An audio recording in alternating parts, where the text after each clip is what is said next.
හොඳයි අපි අද සඳුදා දිනේ ආරම්භ කරන්නට සූදානම් වන්නේ ශ්‍රී ලාංකීය දේශපාලනයේ කැළවෙන කතාව.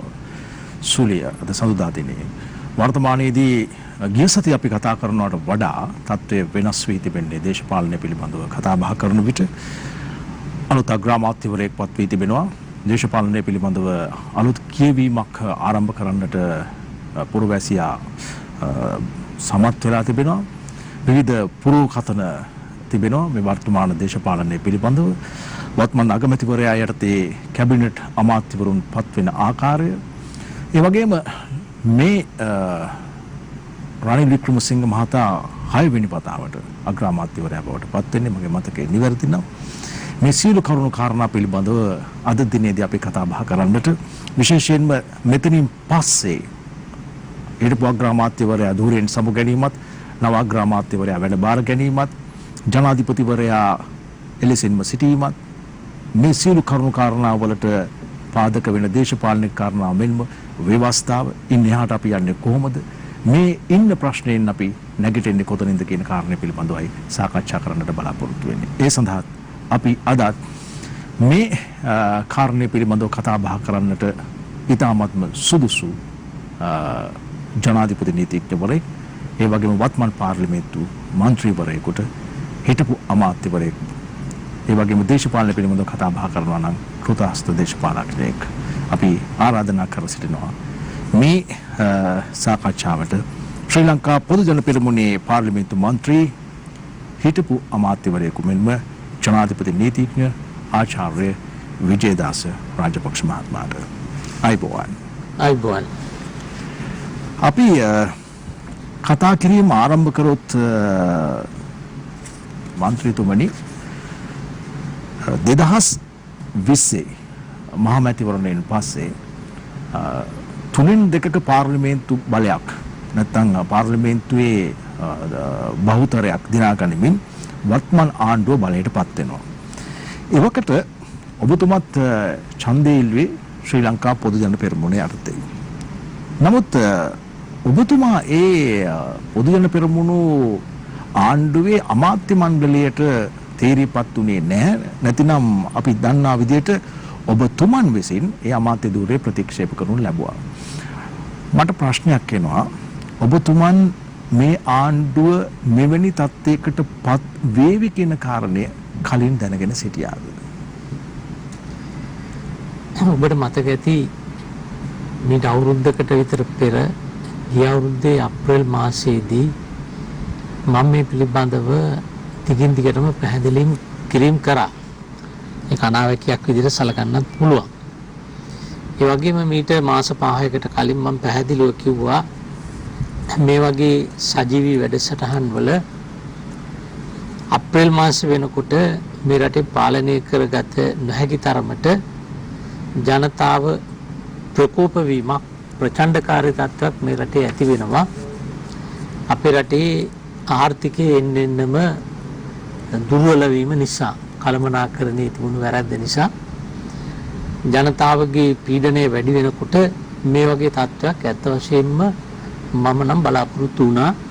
මම මේ පිළිබඳව දිගින් දිගටම අනතුරු ඇඟෙව්වා. ඔබ දන්නවා පාර්ලිමේන්තුවට මම යෝජනාවක් ඉදිරිපත් කරා, අන්තර්වාර ආණ්ඩුවක් අපි හදමු කියලා අලුතෙන්. සියලු දේශපාලන පක්ෂ සහාය අරගෙන තනි දේශපාලන පක්ෂයකට මේ රට ගොඩනගන්න බැරි බව සනාථ වෙච්ච නිසා පාර්ලිමේන්තුවේ සම්මුතික ආණ්ඩුවක් ඇති කරලා මේ රටට වෙන්න යන මේ විපත්තියෙන් මේ රට ගොඩ ගන්න ඕනයි කියලා.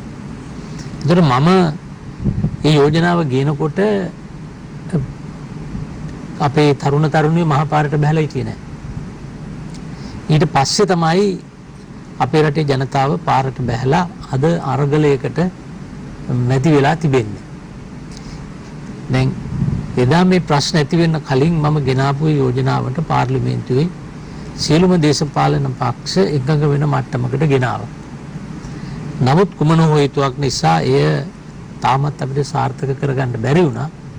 හැබැයි මේක දේශපාලනය පිළිබඳව, මහ පොළොවේ යථාර්ථය පිළිබඳව අවබෝධයක් තියෙන කෙනෙකුට බලාපොරොත්තු විය යුතුව තිබූ දේශපාලනික සහ ආර්ථික කඩා වැටීමක්.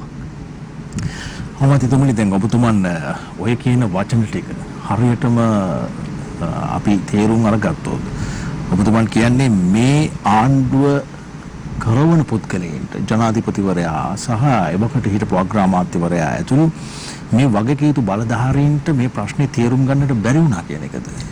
ඇත්තටම ඉතින් බැරි වුණේ නැත්තම් අද රටට මේ වගේ තත්ත්වයක් උදා වෙන්නේ නැහැනේ.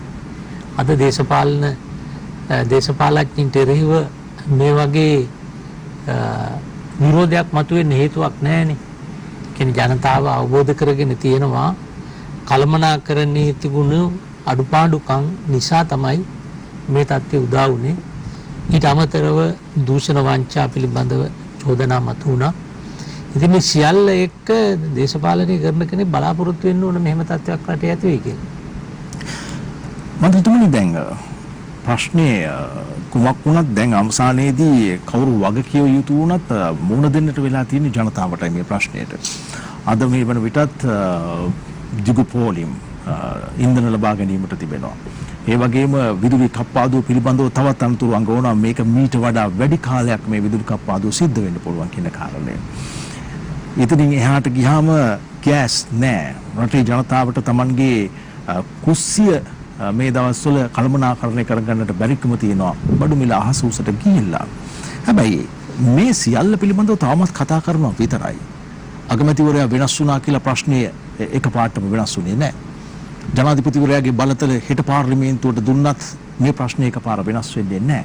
නමුත් මේ කොතනින් හෝ පටන් ගත යුතුයි. ඔබතුමන්ට හිතන විදියට දැන් අපි ඉන්න ප්‍රශ්නය ලියා ගන්න එක ආරම්භ කරන්න ඕනේ කොතනින්ද? දැන් රටක ආර්ථිකයක් ගොඩනගන්න සෑහෙන කාලයක් යනවා. හැබැයි රටක ආර්ථිකයක් කඩා වැටෙන්න එච්චර කාලයක් ගත වෙන්න ඕනේ නැහැ. ගෙදරක වුණත් ආර්ථිකය අපි අමාරුවෙන් ගෙනාවට කාලයක් තිස්සේ උඩට ගෙනාවට ඔක කඩා වැටෙන්න ඕන නම් එච්චර කාලයක් අපිට ගත කරන්න ඕනේ නැහැ.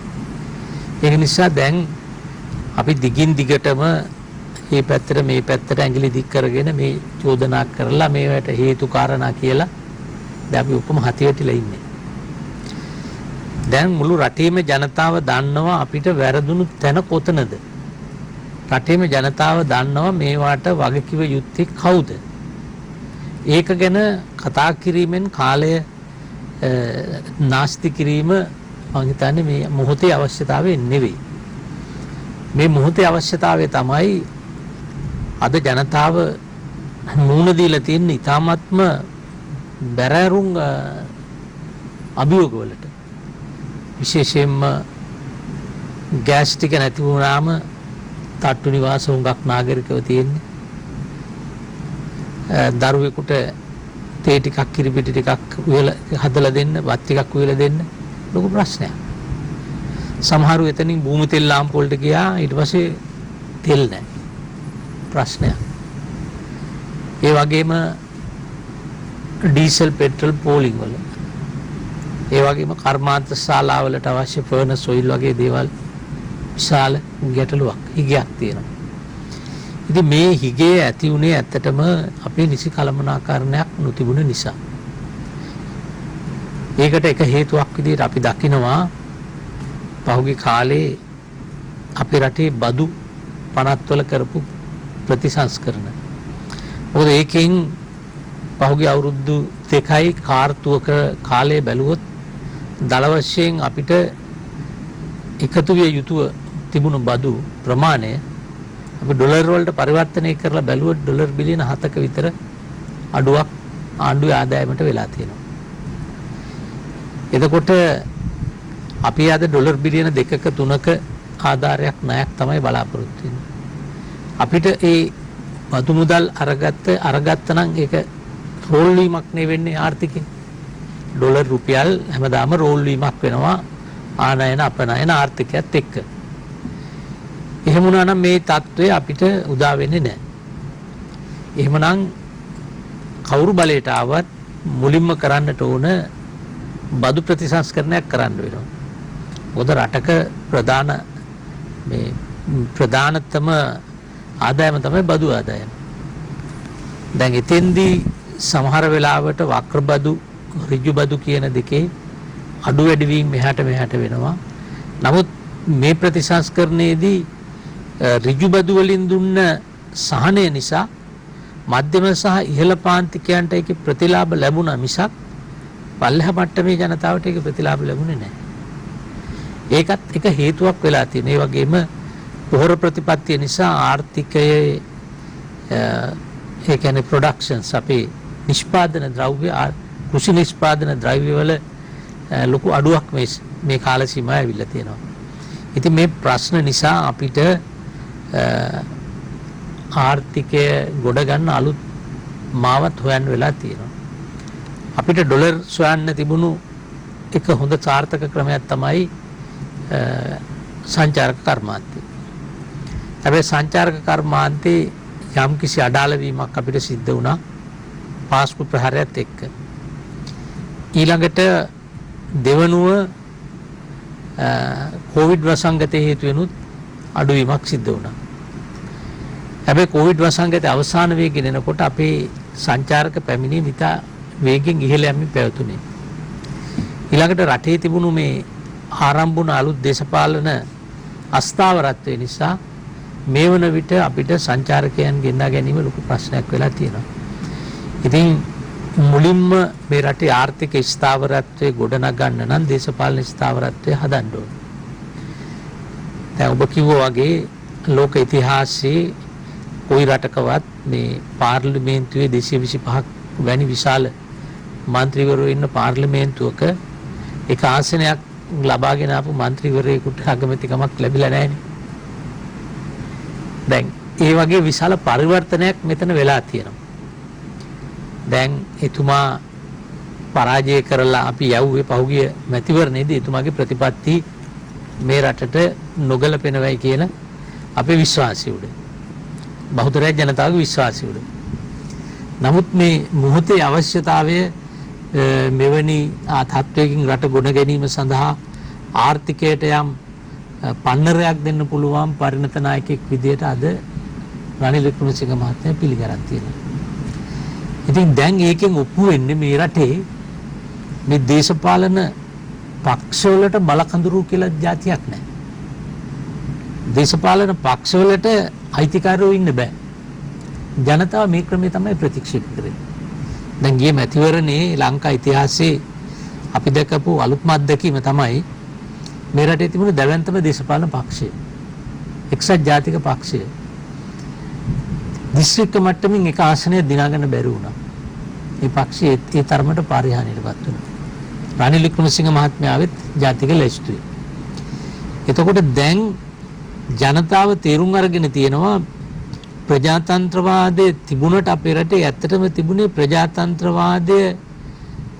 ප්‍රජාතන්ත්‍රවාදයේ වෙනස් මුහුණුවරක්. වැඩවසම් ක්‍රමයට අනුගත වෙච්ච ප්‍රජාතන්ත්‍රවාදයක් අපේ රටේ තිබුණේ. ඒක නිසා තමයි අද මේ තරුණයන්ගේ මේ තරම් ලොකු මේ කැකෑරීමක් විවිධීමක් සිද්ධ වෙලා තියෙන්නේ. මොකද අපේ රටේ එක්සත් ජාතික පක්ෂය කියලා තිබුණට එහෙම ප්‍රතිපත්තියක් නැහැ. ශ්‍රී ලංකා නිදහස් පක්ෂය කියලා ගත්තට කිසිම ප්‍රතිපත්තියක් නැහැ. එහෙම ප්‍රතිපත්තියක් තියෙන දේශපාලන පක්ෂයක් අපේ රටේ ඇත්තේම නැහැ. ඒකම තමයි මේ දේශපාලනඥයා කෙරෙහි ජනතාව තුළ දේශයක් වෛරයක් ඇති වෙන්න මූලිකව හේතු වුණේ. දැන් අපි දන්නවා මහා බ්‍රිතාන්‍යයේ කවුරු නායකයෙක් වුණත් කවුරු අගමැති වුණත් ඒක කොන්සර්වේටිව් පක්ෂයේ කෙනෙක් නම් ඒක යන්නේ කොන්සර්වේටිව් ප්‍රතිපත්තියක් තියෙනවා. ඒකෙන් පිට ඒගොල්ලන්ට යන්න බෑ. ඒකට ලේබර් පක්ෂයේ කෙනෙක් නම් ලේබර් පක්ෂයේ ආණ්ඩුවක් නම් ඒකට යන්න තියෙනවා මාවතක් පීලක් තියෙනවා. ඒ පීලෙන් පිට පනින්න බෑ. නමුත් අපේ රටේ දේශපාලන පක්ෂයක නායකයෙක් නැත්තම් නායකයෙක් ඉන්න පවුලක් තෝරගෙන පක්ෂයක ප්‍රතිපත්ති ගෙනියනවා වෙනුවට ඒ පවුලකට ආවතේව කිරීමේ අර වැඩවසම් සම්ප්‍රදාය එක්තරා ආතක දේශපාලන වහල්භාවයක් මේ රටේ ක්‍රියාත්මක වුණා. ඒකේ ප්‍රතිඵලයක් විදිහට පාර්ලිමේන්තුවට නියෝජනය කරන්න බහුතරයක් ආවේ සත්‍ය ලෙසින් ජනතාවාදී නියෝජිතයන් නෙවෙයි.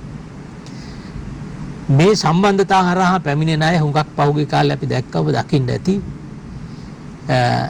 පාර්ලිමේන්තුවට එනවා ඊළඟට ඉස්සෙල්ලම කරන්නේ මත්පැන් ශාලාවකට බලපත්‍රයක් ගන්නවා. තමන්ගේ නමට නොවෙන්න පුළුවන්. පවුල කෙනෙක්ගේ ඥාතියෙක්ගේ නමට.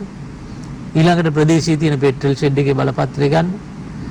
ගෑස් ඒජන්ත බලපත්‍රය ගන්න. ආණ්ඩුවෙන් ගන්න තියෙන බලපත්‍ර ඔක්කොම අරගෙන විශාල ධනපතියෙක් බවට පත් වෙනවා මේ දේශපාලනයේ කියන පාලමහරහා ගිහිල්ලා. ඉතින් ඒ ක්‍රමය නතර කරන්න කියලා තමයි අද තරුණයෝ පාරට බහැලා තියෙන්නේ. ඒකට මේ පක්ෂ නෙමෙයි මේක ගොඩ ගන්න පුළුවන් මිනිස් හොයන වෙලාවක් මේක.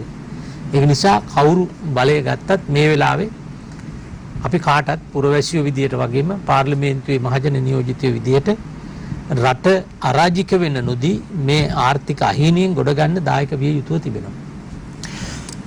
මන්ත්‍රීතුමනි දැන් ප්‍රතික්ෂේප කරුණේ ජනතාවගේ අතින් මේ දේශපාලඥයෝ 225 දෙනාව මේ ක්‍රමය ඔවුන් ඉල්ලා සිටින්නේ මේ සිස්ටම් එක වෙනස් කරන්නට අවශ්‍යයි.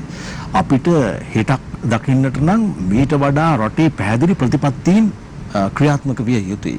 සැලසුම් ක්‍රියාත්මක විය යුතුයි. ප්‍රතිපත්ති සම්පාදනය කරන තැන සැලසුම් හදන තැන නීති හදන තැන මීට වඩා පිරිසිදු විය යුතුයි කියන කාරණය. හැබැයි අග්‍රාමාත්‍යවරයා වෙනස් වූ පමණින් මේ රටේ ජනතාව මේ තරුණ ප්‍රජාව මේ අරගලයට දායකත්වය දුන්න මූලිකත්වය දුන්න එහෙම නැත්නම් සමස්ත පුරවැසියන්ව වෙනසක් බලාපොරොත්තු වෙන ඔවුන්ගේ බලාපොරොත්තු වෙනස් වෙලා නැහැ. ජනාධිපතිවරයා විධායක බලතල සහිතව තාමත් එහෙමමයි. අග්‍රාමාත්‍යවරයා බවට පත් වී තිබෙන්නේ ඔබතුමන් කියූ පරිදිම ජනතාව අතරින් ප්‍රතික්ෂේපයට පත් වෙච්ච කෙනෙක්. පරණ අමාත්‍යවරුම යලි දිවුරුම් දෙමින් සිටිනවා. අපි බලාපොරොත්තු වෙන ප්‍රතිඵල ලබා ගන්න පුළුවන් වේද මේ විදිහට? අපිට මෙතෙන්දී ඔබ කියපු කාරණේ හරි ජනතාව යම් කිසි වෙනසක් බලාපොරොත්තු වුණා. එතෙන්දී අපි කියන්න ඕන සමහර වෙලාවට පාර්ලිමේන්තුවේ 225ම එපයි කියලා ජනතාව ප්‍රතික්ෂේප කරනවා කියලා ප්‍රසිද්ධිය කියනවා. අනිත් පැත්තෙන් පාර්ලිමේන්තුවේ යම් කණ්ඩායමකගේ හැසිරීම දිහා බලලා විනය දිහා බලලා 225ෙම විනය ඒක තමයි ඒගොල්ලන්ගේ හැදියාව මේක තමයි කියලා එකම මිනුම් දණ්ඩෙන් මනින වෙලාවලුත් තියෙනවා. ඒ කොහොම වුණත් ජනතාව 225ම එපයි කියනකොට ජනතාව දන්නවා මේ ක්‍රමය වෙනස් කරන්න මේ දේශපාලන අස්ථාවරත්වය වෙනස් කරලා රටේ ආර්ථිකය හදන්න පාර්ලිමේන්තුවෙන් පිට බෑ කියලා. දැන් පාර්ලිමේන්තුවෙන් පිට අපි ගෝල්ඩ් ෆේස් එකේ අරගල කරන කණ්ඩායමෙන් 225ක් ගෙනහිලා පාර්ලිමේන්තුවේ වාඩි කරොත් මේ ප්‍රශ්න විසඳෙන්නේ නැහැ. ඒක නිසා දැන් අපි ලොකු උත්සාහයක් කරා අලුත් ප්‍රවේශයක් ගන්න. ඒක නිසා අපි පාර්ලිමේන්තුවේ 53 දෙනෙක් ආණ්ඩු පක්ෂයේ අය 53 දෙනෙක් മന്ത്രിවරු අපි වරින් වර කණ්ඩායම් වශයෙන් ස්වාධීන වෙලා යෝජනා ඉදිරිපත් කරා. ඒ අපි යෝජනා ඉදිරිපත් කරේ අපිට තරතුරු ගන්නවත් වරප්‍රසාද ගන්නවත් නෙවෙයි. ඒ සියල්ල කරේ මේ වැටිච්ච රට ගොඩ ගන්න. ඒ අනුව අපි සාමාන්‍යයෙන් රටක ආණ්ඩුවක් වැටෙනකොට දුර්වල වෙනකොට ඒකේ වගකීම බාර ගන්න ඉන්නේ ප්‍රධාන විපක්ෂයනේ. ඒ නිසා අපි ප්‍රධාන විපක්ෂයට ආරාධනා කරා ජනාධිපතිතුමා එකඟතාවයකට අපි ලක් කරගත්තා ප්‍රධාන විපක්ෂයට මේ රටේ ආණ්ඩු බලය දෙන්න. හැබැයි ප්‍රධාන විපක්ෂය ගන්න කැමතිුනේ නැහැ. අපි ප්‍රධාන විපක්ෂයත් එක්ක සාකච්ඡා කරලා අපි කිව්වා එක්කෝ ඔයගොල්ලෝ ආණ්ඩුව ගන්න අපි 53 දෙනාගේ සහාය කොන්දේසි විරහිතව ලබා දෙනවා මේ රටේ ප්‍රශ්න විසඳන්න. ඒකට එකඟ නැත්නම් අපි 53 දෙනයි ප්‍රධාන විපක්ෂයේ කණ්ඩායමක් එකතු වෙලා අපි ආණ්ඩුව හදමු. ඒතර අපි මාසයක් මේක බලාගෙන හිටියා. මාසයක්ම බලාගෙන ඉඳලා අවසානයේදී දිගින් දිගටම ඒ විපක්ෂය මේකේ වගකීම් ගන්න කිසිසේත් ඉදිරිපත් වුණේ නැහැ. ඒතර 53 කණ්ඩායමක් විදිහට අපි ඉදිරිපත් වුණේ නැහැ. එහෙමනම් ජනාධිපතිතුමාට සිද්ධ වුණා මේ වගකීම ගන්න ඉදිරිපත් වෙන සහ පුළුවන් කියන විශ්වාසයක් තියෙන කෙනෙකුට දෙන්න. ඒ අනුව තමයි රනිල් වික්‍රමසිංහ මහත්මයාට මේ තනතුර ලබා දුන්නේ. ඒකෙන් ඔබ කිව්ව ක්‍රමේ ඔබ කිව්ව කරුණ නිවැරදි. ඒකෙන් ප්‍රශ්න විසඳෙන්නේ නැහැ. එහෙමනම් අපි මේකට ක්‍රමවේදයක් අලුත් ආණ්ඩුවක් එන්න ඕන. අපි දන්නේ මොන ඇමතිවරු වෙයිද කියලා. ඒ කවුරු ආවත් ඒ කණ්ඩායමත් එක්ක එකතු වෙලා මේ රටේ දේශපාලන ස්ථාවරත්වය ඇති කරමින් රටේ ආර්ථිකය ගොඩ ගන්න වැඩපිළිවෙලකට අපි යන්න ඕනේ. ඒ සඳහා අපි දායකත්වයේ පූර්ණ දායකත්වය ලබා දෙන්න අපි කැප වෙලා ඉන්නවා. මන්ත්‍රීතුමනි දැන් ඔබතුමා කිව්වා ප්‍රධාන විපක්ෂයත් එක්ක කතා බහ කළා. ඔවුන් එක්ක කතා බහ කරලා ඔවුන්ගේ උත්තරයක් පිළිතුරක් බලාපොරොත්තුෙන් ප්‍රතිචාරයක් බලාපොරොත්තුෙන් මාසයක් විතර හිටියා කියලා. හැබැයි ඔවුන් මැද තැනකදී ඔවුන් ප්‍රකාශ කරනවා හරි අපි එන්නම් මේ අගමැති ධූරය බාර ගන්නම් මේ ආණ්ඩුව පාර ගන්නම්. අපේ ප්‍රධාන කොන්දේසියක් තිබෙනවා මේ වර්තමාන ජනාධිපතිවරයා එහි නොසිටිය යුතුයි කියන කාරණේ සම්බන්ධයෙන්. මේ පිළිබඳව සාකච්ඡා කෙරුණාද? මේ සාකච්ඡා කෙරුණා නම් ඇත්තටම ජනාධිපතිවරයා මේ විපක්ෂයේ ඉල්ලීම නැත්නම් උන්ගේ කොන්දේසිය බාර ගැනීම ප්‍රතික්ෂේප කරාද? දැන් විපක්ෂයේ ප්‍රධාන වශයෙන්ම ඉල්ලීම කරේ ජනාධිපතිවරයා ඉල්ලාස් වෙන්න ඕන කියලා. එතකොට මේ වගේ විරෝධයක් තියෙනකොට ජනාධිපතිවරයා ඉල්ලාස් වෙනවා නම් හොඳයි කියන මතේ හැමෝම ඉන්නවා.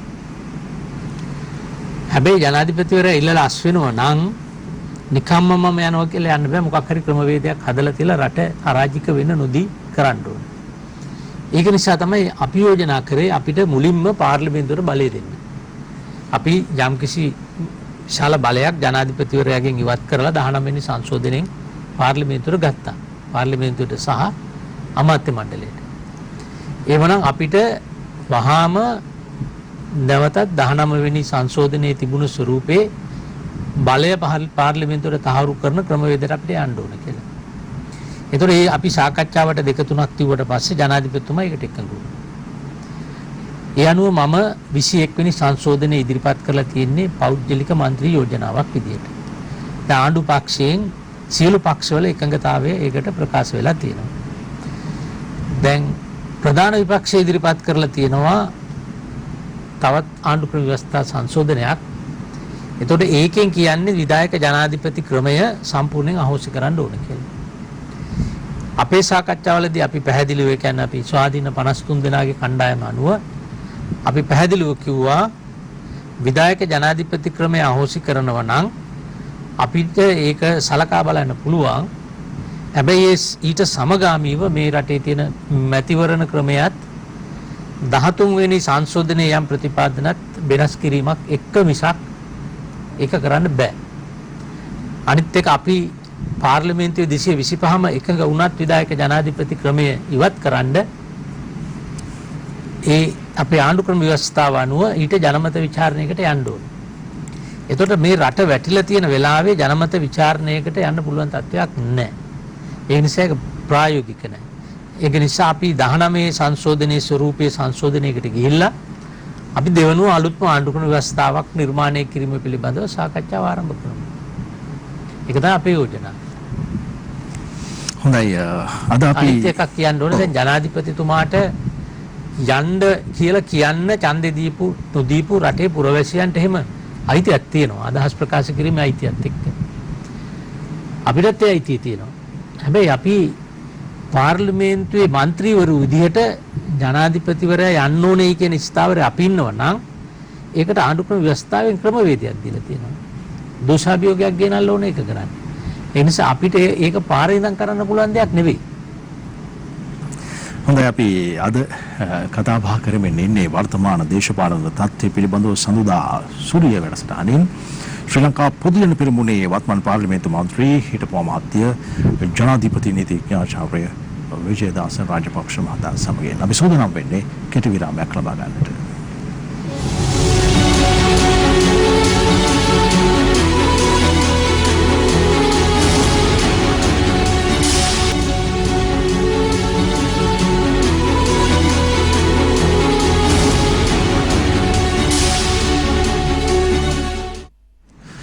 අපි යලිත් එකතු වන්නේ සුලිය කාලින දේශපාලන සංවාදයේ සමගින් අද අපිත් එක්ක කතා බහ කරන්නේ ශ්‍රී ලංකා පොදු ජන පෙරමුණේ පාර්ලිමේන්තු මන්ත්‍රී හිටපු අමාත්‍ය ජනාධිපති නීතිඥ ආචාර්ය විජේදාස රාජපක්ෂ මැතිතුමන්. අපි විරාමයට කලින් කතා බහ කරමින් සිටියා ව්‍යවස්ථාව පිළිබඳව ඒත් එක්කම ජනාධිපතිවරයා සහ වර්තමාන ආණ්ඩු අග්‍රාමාත්‍යවරයාගේ පත්වීම තවමත් අරගලය එලෙසම ක්‍රියාත්මක වීම රටේ ජනතාව එදා මුහුණ දුන්න ප්‍රශ්න ටික මේ වන විටත් තවමත් භුක්ති විඳින්න සිටීම.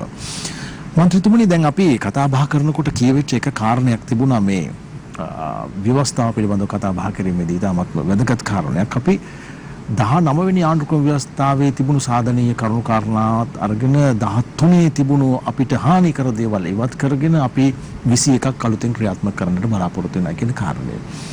තවත් එක කාරණයක් තිබෙනවා මන්ත්‍රීතුමනි මට හැඟෙන විදිහට. අපි බලය බෙදීමක් පිළිබඳව කතා බහ කරා. 13 වෙනි ආණ්ඩුක්‍රම ව්‍යවස්ථා සංශෝධනයේ මේ පිළිබඳව ප්‍රතිපාදනයන් ගෙනාවා පළාත් සභා ක්‍රමයේ යටතේ. නමුත් මෙවැනි දේවල් අපි සම්පූර්ණයෙන්ම ඒ බලය බෙදීම ඒ ආයතනවලට ලබා දීමට කටයුතු කළේ නැහැ. එහෙම වුණා නම් ඒ පළාත් මට්ටමින් හෝ ඒ යම් මහජන නියෝජිතයන් ක්‍රියාත්මක වන යම් ආයතන මට්ටමින් හෝ මෙවැනි ප්‍රශ්න ඇතිවන්නට නොදී ඔවුන්ගේ පාලන ප්‍රදේශවලදී ඔවුන්ට මේ ප්‍රශ්න විසඳ ගන්නටත් පුළුවන්කම තියෙන්න තිබුණා. 13 තියෙන බලය බෙදීම 21ට ඔබ අරගෙන යනවාද ගෙනියනවා නම් ගෙනියන්නේ කොයි විදියටද? නෑ අපි 21 වෙනි සංශෝධනයේ යටතේ 13 වෙනි සංශෝධනයෙන් ගෙනාපු බලතල බෙදීම සම්බන්ධ ප්‍රතිපාදනවල කිසි වෙනසක් කරන්නේ නැහැ. දැන් ඔබ කියපු 13 වෙනි සංශෝධනයේ හොඳ පැතිත් තියෙනවා නරක පැතිත් තියෙනවා. දැන් රටේ බහුතරයක්ගේ මතය නම් පළාත් සභාවලින් ඒ තරම්ම ප්‍රයෝජනයක් නැහැ කියන එක. ඒකට හේතුවක් තිබෙනවා පළාත් සභා අපිට නඩත්තු කරන්න පළාත් සභාව වලට වෙන් කරන මුදල් වලින් 40ක් 45ක් විතර වෙන් කරන්න වෙනවා. ඒතර ඒ වගේම සංවර්ධන කටයුතු වලට වියදම් කරන්න තියෙන ප්‍රතිශතේ ප්‍රමාණවත් නැහැ. අනිත් පැත්තෙන් ගත්තම ඔය ප්‍රායෝගික ක්‍රියාකාරීත්වයේ බලපුවාම හුඟක් පළාත් සභාවල් වලට වෙන් කරපු මුදල් වලින් අවුරුද්ද අවසාන වෙනකොට වැඩ කිරලත් නැහැ. සමහර පළාත් සභාවල ඒවා භාණ්ඩාගාරයට ආපහු මුදල් ගෙන ගන්න සිද්ධ වෙනවා. ජනතාව දැන් කියනවා පළාත් සභාව තිබ්බට වැඩිය හොඳින් ක්‍රියාත්මක වෙනවා කියලා ආණ්ඩුකාරවරුන් යටතේ. ඇත්තටම ඔව් ජනතාව විශාල මුදලක් දීලා නඩත්තු කරපු 450ක් විතර මතක විදියට മന്ത്രിවරු ඇමතිවරු කණ්ඩායමක් එක්ක බලනකොට ඒ අද ඒ වියදම ඉතුරු වෙලා තියෙනවා. ඒ අනුව ආණ්ඩුකාරවරයා තමන්ගේ බලතල ක්‍රියාත්මක කිරීම හරහා ජනතාවට එහෙම ලොකු අඩුවක් පෙනෙන්නේ නැහැ මේ മന്ത്രിවරු ඇමතිවරු නොහිටියයි කියලා. ඒ වගේ තත්ත්වයක් උදා වෙච්ච නිසා තමයි දැන් රටේ ජනතාවගේ ලොකු විරෝධයක් තියෙනවා. අපි පළාත් සභා ඡන්දයක් තියෙනවා කිව්වොත් විරෝධයක් තිබෙනවා. සමහරට උතුරු නැගෙනහිර ප්‍රදේශයේ ඒකේ තත්ත්වය වෙනස් වෙන්න පුළුවන්. නමුත් දැන් ওই පළාත් සභාවක් ඕනේ කියලා ඉල්ලා සිටින්නේ මේ පළාත් සභාවල් වල හිටපු අය සහ එහි තනතුරු ගන්න බලාපොරොත්තු වෙන ඉන්න අය විතරයි. ඒකෙන් මම කියන්නේ මේ බලතල බෙදීමක් අපේ රටේ අවශ්‍ය නැහැ කියලා. හැබැයි එහෙම කරනවා නම් අපි විද්‍යාත්මක ක්‍රමයකට කරන්න ඕන හේතුව මේ 13 වෙනි සංශෝධනය අපේ රටේ භූදේශපාලනය පිළිබඳව ආර්ථිකය පිළිබඳව දේශපාලන බුද්ධි මට්ටම පිළිබඳව අධ්‍යයනයක් කරලා ඒකට අපේ රටට ගැලපෙන්න හදපු ක්‍රමයක් නෙවෙයි. අපේ රටට ඔබට මතකයි අස්ථාවර වෙච්ච වෙලාවේ උඩින් පරිප්පු දාලා එදා හිටපු රාජ්‍ය නායකයාට බල කරලා ඉන්දියානු රාජ්‍ය විසින් බලාත්කාරයෙන් කරගත්ත දෙයක්. ඉතින් ඒක නිසා ඒකේ සාර්ථකත්වයේ එච්චර හොඳ මට්ටමකට ඒ කියලා අපිට බලාපොරොත්තු වෙන්නත් බෑ. කොහොම නමුත් දැන් අලුත් ආණ්ඩුක්‍රම ව්‍යවස්ථාව පිළිබඳව බොහෝ දෙනා සාකච්ඡා කරනවා. කමිටු විශේෂඥ කමිටුපත් කරා. ඒවයි කෙටුම්පත් හදලා තියෙනවා. අපි බලාපොරොත්තු වෙනවා මේ ඔක්කොම සැලකිල්ලට භාජනය කරලා අලුත් ව්‍යවස්ථාවකට යන්න. හොඳයි මන්ත්‍රීතුමනි දැන් අලුත් ව්‍යවස්ථාවකට යන්නට කියන්නේ සංශෝධන එකතු කරන්නේ නැතුව අලුතෙන්ම ව්‍යවස්ථාවක් පිළිබඳව කතා බහ කරලා ලක් වෙලා තිබුණානේ කාරණේ. අපි මේකට සංශෝධන එකතු කරලා තේරුමක් නැහැ. දැන් 13 17 19 තමයි සංශෝධන වලින් මම හිතන්නේ හොඳම සංශෝධනයෙන් බවට පත් උනේ. ජනතාවට හිතවාදී සංශෝධන බවට පත් උනේ. 18 වගේ සංශෝධනයන් අරගෙන බැලුවොත් මන්ත්‍රීතුමනි පාලකයා ශක්තිමත් කරපු සංශෝධන. බොහෝ සංශෝධන පාලකයා ශක්තිමත් කරා. පාලක පන්තිය ශක්තිමත් කරා. ඒවකට තිබුණු ආණ්ඩු ශක්තිමත් කරා. ජනතාවට ඒකෙන් ඇතිවෙච්ච සහනයක් නැහැ. 21 ඊට වඩා සාධනීය සංශෝධනයන්ගෙන් යුතු ව්‍යවස්ථා සංශෝධනය බවට පත් කරනවද නැත්නම් ජනතාවගේ අදහස් අරගෙන අපිට මතකයි උගත් පාඩම් පිළිබඳව කොමිසමක් පත් කළ ජනතාවගේ අදහස් ගත්තයි මොහොතේ මේවායින් වැඩක් උනේ නැහැ. මේවා එකතු කරලා රටේ ජනතාවට බලාපොරොත්තු වෙන ආණ්ඩුක්‍රම ව්‍යවස්ථාවක් පාලනයක් ඇති කරගන්නට පුළුවන්කමක් තියෙනවද? ප්‍රසන්න අපිට මතක ඇති 18 වෙනි සංශෝධනයේ ගේන වෙලාවේ අපි දැඩි ලෙස විරුද්ධ වුණා. ඇත්ත වශයෙන්ම මහින්ද රාජපක්ෂ හිටපු ජනාධිපතිතුමාට 2016 වෙනකන් ඒ තනතුරේ බලය දරන්න ව්‍යවස්ථාමය අයිතිය තියෙද්දී 2014 කියන අවුරුදු දෙකකට කලින් ඡන්දයකට යන්න තරමටම ඒ ආණ්ඩුව දුර්වල වුණේ 18 වෙනි සංශෝධනයේ නිසා. ඔබට මතක ඇති 20 වෙනි සංශෝධනයේ ගේනකොට අපි දැඩි ලෙස විරුද්ධ වුණා. ඒක මම ඉල්ලීම් 10ක් ඒක ඉවත් කරගන්න ඒකට සම්පූර්ණයෙන් නතර කරගන්න බැරි නම් මම ඉල්ලීමක් කරා ලිඛිතව අපි කියපු කරුණු 10ක් වෙනස් කරන්න ඕනේ කියලා. අපි එකෙන් කරුණු 7ක් වෙනස් කරගත්තා. දෙකක් මැද තැනකට ආවා. නමුත් ditth පුරවැසිකාරණේ අපිට එකඟතාවයකට එන්න බැරි වුණා. ඒ වෙලාවේ මේ පිළිබඳව අපිටත් දැඩි කම්පනයක් තිබුණා. ඒ පිළිබඳව ජනතාව අපිටත් දොස් කියනවා. 20 වෙනි සංශෝධනයේ අත උස්සපු එක ගැන. ආණ්ඩුවක් හදපු ගමන් ඡන්දදායකයෝ ඡන්ද දුන්නම බලාපොරොත්තු වෙනවා රටේ ආර්ථිකයත් හදාගෙන සංවර්ධනය කරගෙන ඒ ආණ්ඩුව දිගු ගමනක් යයි කියලා. ඒ වගේම ගෝඨාභය රාජපක්ෂ මැතිතුමා ඇවිල්ලා ජනාධිපති වෙලා පාර්ලිමේන්තු මැතිවරණය පවත්වන තාක්කල් එතුමා ගෙන ගිය වැඩපිළිවෙල පිළිබඳව ජනතාවගේ විශාල ප්‍රසාදයක් තිබුණා.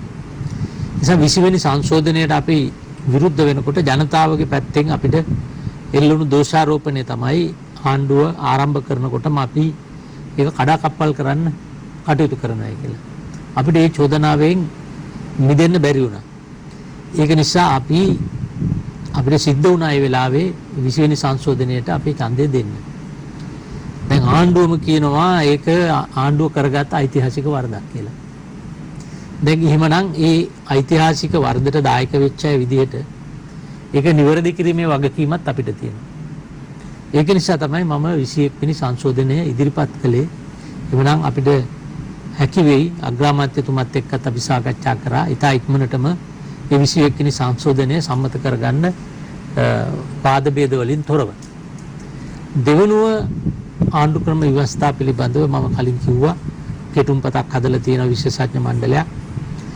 පාර්ලිමේන්තුවම කාරක සභාවක් විදියට අපි මෙහෙයුම් කමිටුවක් දාලා යෝජනා ටිකක් තියෙනවා.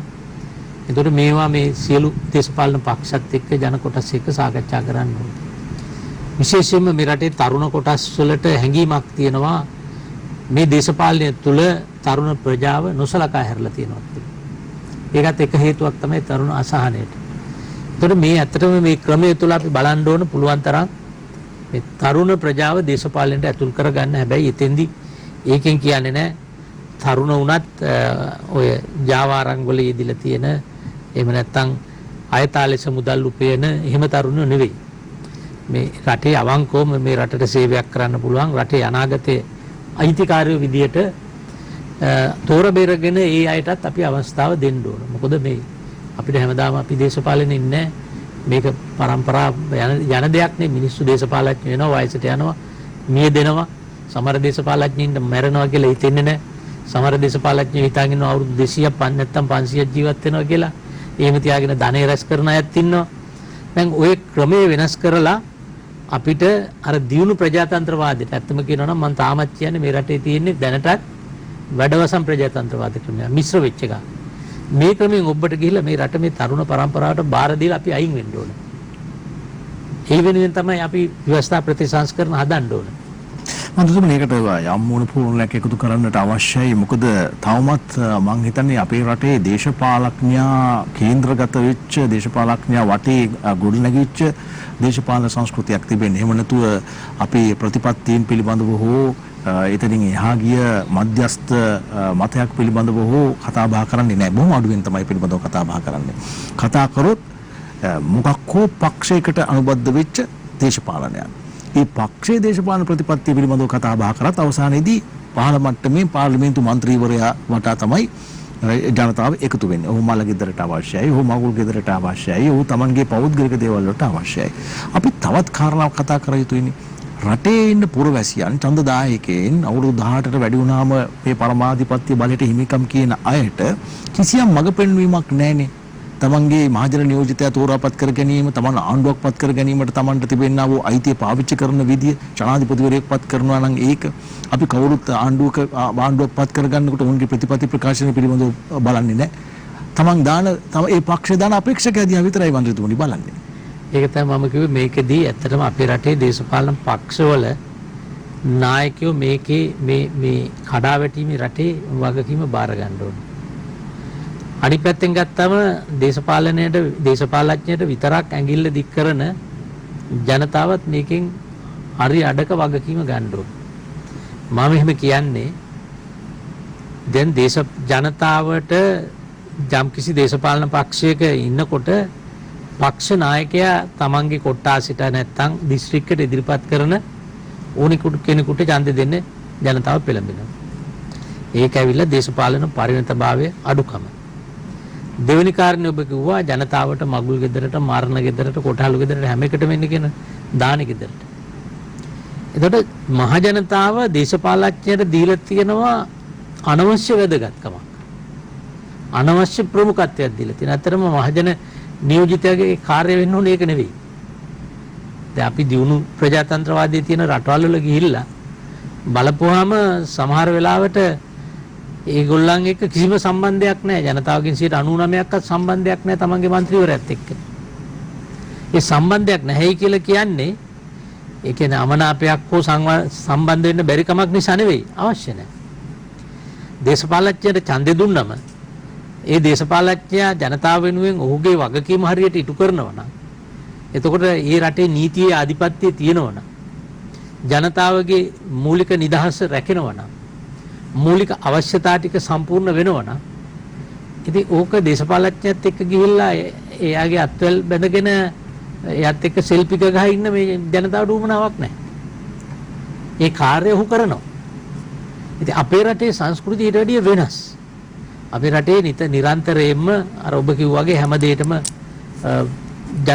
මේ දේශපාලඥයට ප්‍රමුඛතාවය ලබා දෙනවා අනවශ්‍ය පරිදි. තුන්වෙනි කාරණේ තමයි ජනතාව මේකට වග කියන්න ඕනේ. දැන් අපි දන්නවා එක පැත්තකින් පක්ෂ නායකයෝ උගත් බුද්ධිමත් වගකින් ගන්න පුළුවන් අය අපේක්ෂක විදිහට ඉදිරිපත් කරනවා අඩුයි. අනිත් පැත්තෙන් එහෙම කෙනෙක් ඉදිරිපත් කරයි කියලා ජනතාව ඡන්දෙ දෙනවා හරි අඩුයි. හේතුව ජනතාව කල්පනා කරනවා අපිට යම් කිසි වාසියක් ලැබෙන කෙනෙකුට තමයි අපි ඡන්දෙ දෙන්න ඕනේ. මේක දන්නවා ඌට දේශපාලඥයෝ. ඒක නිසා වෙසක් තොරණට, වෙසක් දන්සලට, අවුරුදු උත්සවයට, මරණයට, මඟුලට යම් කිසි උදව් කරන අයට තමයි ඡන්දෙ දෙන්නේ ඒගොල්ලෝ. ඡන්දේ කාලෙට මත් වතුර ටිකක් හාල් කිලෝවක් දෙකක් ගෙනල්ලා බෙදුවා නම් ඒගොල්ලන්ට දෙනවා. හැබැයි ජනතාව කල්පනා කරන්නේ දේශපාලඥයෙක් එහෙම බෙදනවා නම් ඔහු පුජ්‍යලික බූදලෙන් බෙදන්නේ නැහැ. එහෙම බෙදන්න අමාරුයි. ගමකට රටකට. එහෙමනම් මේ මහජන මුදල් වලින් අපි හිතමුකෝ කෝටි 10ක් මංකොල්ල කාලා කොමිස් ගහලා ඒකෙන් කෝටි 2ක් 3ක් මැතිවරණ කාලේදී වියදම් කරා නම් දිනන්න පුළුවන්. ඇත්තට මේකනේ වෙන්නේ අද. ඉතින් මේ ක්‍රමය ශක්තිමත් කරන්නේ ජනතාවනේ. ඒ නිසා මේ කඩාවැටීම පිළිබඳව වගකීම අපි කවුරුත් දරන්න ඕන. ඒකයි ක්‍රමය වෙනස් කරන්න කියලා. දැන් පහුගිය මැතිවරණයේදී ජනතාව ඡන්දෙ දුන්නේ මේ ක්‍රමය වෙනස් කරන්න. හැබැයි අපිට ඒක කරගන්න තාම බැරි වෙලා තියෙනවා. ජනතාව මට මතකයි මන්ත්‍රීතුමනි 2015 ආණ්ඩු වෙනස් කිරීම කරනකොට ජනාධිපතිවරයාව වෙනස් කරලා අලුත් ගමනක් යන්නට අවශ්‍යයි කියලා දින 100 ආණ්ඩුව පත් කරගෙන ඒ කාල සීමාවේදී එක්තරා මැතිවරණ නිරීක්ෂණ කණ්ඩායමක් ඉදිරිපත් කරා මාර්තු 12 ප්‍රකාශනය. ඒ කියුණා මේ හැම පක්ෂයක්ම එකඟ වුණා ගුණාත්මක දේශපාලනයක් බිහි කරන්නට අවශ්‍ය කරන පරිසරය මහජනයාගේ පැත්තෙනුත් දේශපාලන පක්ෂවල පැත්තෙනුත් මේ ඉෂ්ට සිද්ධ කරන්නට අවශ්‍ය කියන එකඟතාවය. හැබැයි තාමත් අපි ඒක දකින්නේ නැහැ. කිසිම ප්‍රමිතියක් නැති දේශපාලනයක් තමයි එන්නේ.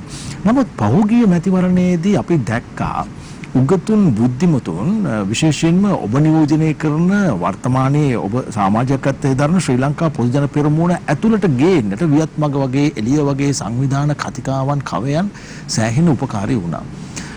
ආවා. බොහෝ අය ආවා වියත් මග නියෝජනය කරමින් වෘත්තිකයන් විද්වතුන් ගොඩක් අය ආවා. අපි බලාපොරොත්තු වෙච්ච අර අපි ඔබ කියන මේ මගුලට මරණයට යන දේශපාලඥයා තරම්වත් ඔවුන්ගෙන් වැඩක් උනේ නැහැ කියන එක තමයි ජනතාවගේ මතය. ප්‍රසන්න අපේ රටේ ප්‍රජාතන්ත්‍රවාද අපිටම ආවේනික ගති ලක්ෂණ තියෙනවනේ. අපි ජනාධිපති අපේක්ෂකයෙක් දිනන්න කටයුතු කරනකොට ඒකට තේමාවක් එනවනේ. දැන් ප්‍රේමදාස ජනාධිපතිගේ කාලයේ අත්දැකීම් එක්ක 94 ජනාධිපති මැතිවරණයක් එනකොට රටේ ජනතාවට ඕනුනේ දූෂණයෙන් භීෂණයෙන් තොර දූෂණය නතර කරන්න පුළුවන්, භීෂණය නතර කරන්න පුළුවන්, ප්‍රජාතන්ත්‍රවාදය ස්ථාපිත කරන්න පුළුවන්, සාමය ගේන්න පුළුවන් ජනාධිපතිවරයෙක්. ජනතාව තේරුවා චන්ද්‍රිකා බණ්ඩාරනායක කුමාරතුංග මැතිණිය. එතුමිය අවුරුදු 11ක් තිස්සේ එතුමියට හැකි උපරිම ආකාරයෙන් ඒ කටයුතු ඉෂ්ට කරා. භීෂණය රටේ නැති කරා, ප්‍රජාතන්ත්‍රවාදය ස්ථාපිත කරා, දූෂණය යම් ප්‍රමාණයකට සෑහෙන ප්‍රමාණයකට අවම කරා, සාමය ගේන දැඩි උත්සාහයක් දරුවා.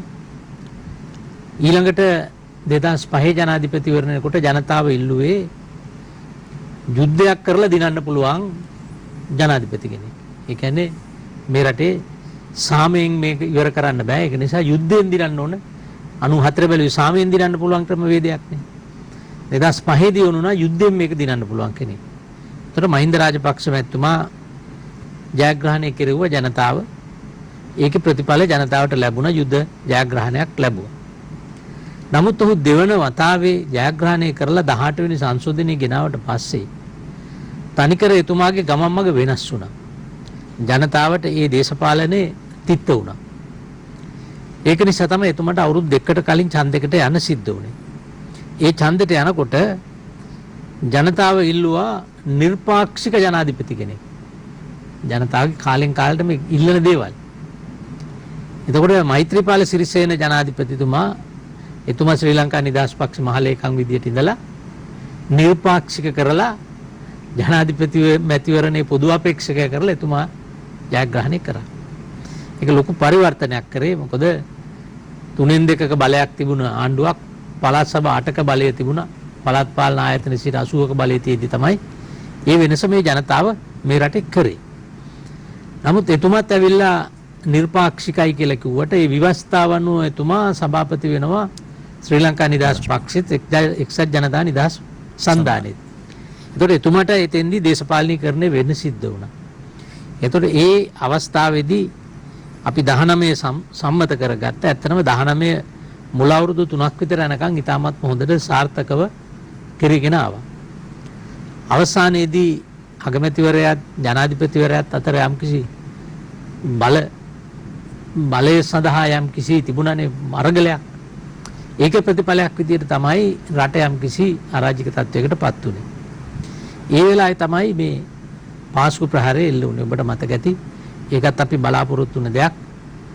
පාස්කු ප්‍රහාරය එල්ල වෙන්න මාස 29කට කලින් මම ওই තතන්දරේ සිද්ධිය වෙනවා කියලා පාර්ලිමේන්තුවේදී කිව්වයි කියලා සෑහෙන්න පීඩාවට පත් වෙච්ච කෙනෙක් ජාතිවාදියා කියලා ලේබල් පවා ගස්ස ගන්න සිද්ධ වුණ කාලයක් අපිට තිබුණා. නමුත් එදා ඒ දේ පිළිබඳව අහුම්කම් දුන්නා නම් අර මැරුණු මිනිස්සු අදටත් අපිත් එක්ක ජීවතුන් අතර ඉන්නවා. එතකොට ඒ වෙලාවේ වෙනකොට රටේ ජනතාව ඉල්ලුවා ජාතික ආරක්ෂාව දෙන්න පුළුවන් ජනාධිපති කෙනෙක්. එතකොට තමයි ගෝඨාභය රාජපක්ෂ මැතිතුමා එන්නේ. එතකොට තමයි මේ වියත් මග එළිය සංවිධාන උගතුන් බුද්ධිමතුන් මෙතෙන්ට ඒක රාශි වෙන්නේ. හැබැයි අද වෙනකොට ඒ ආණ්ඩුව පිහිටවල අවුරුදු 1කමාරයි.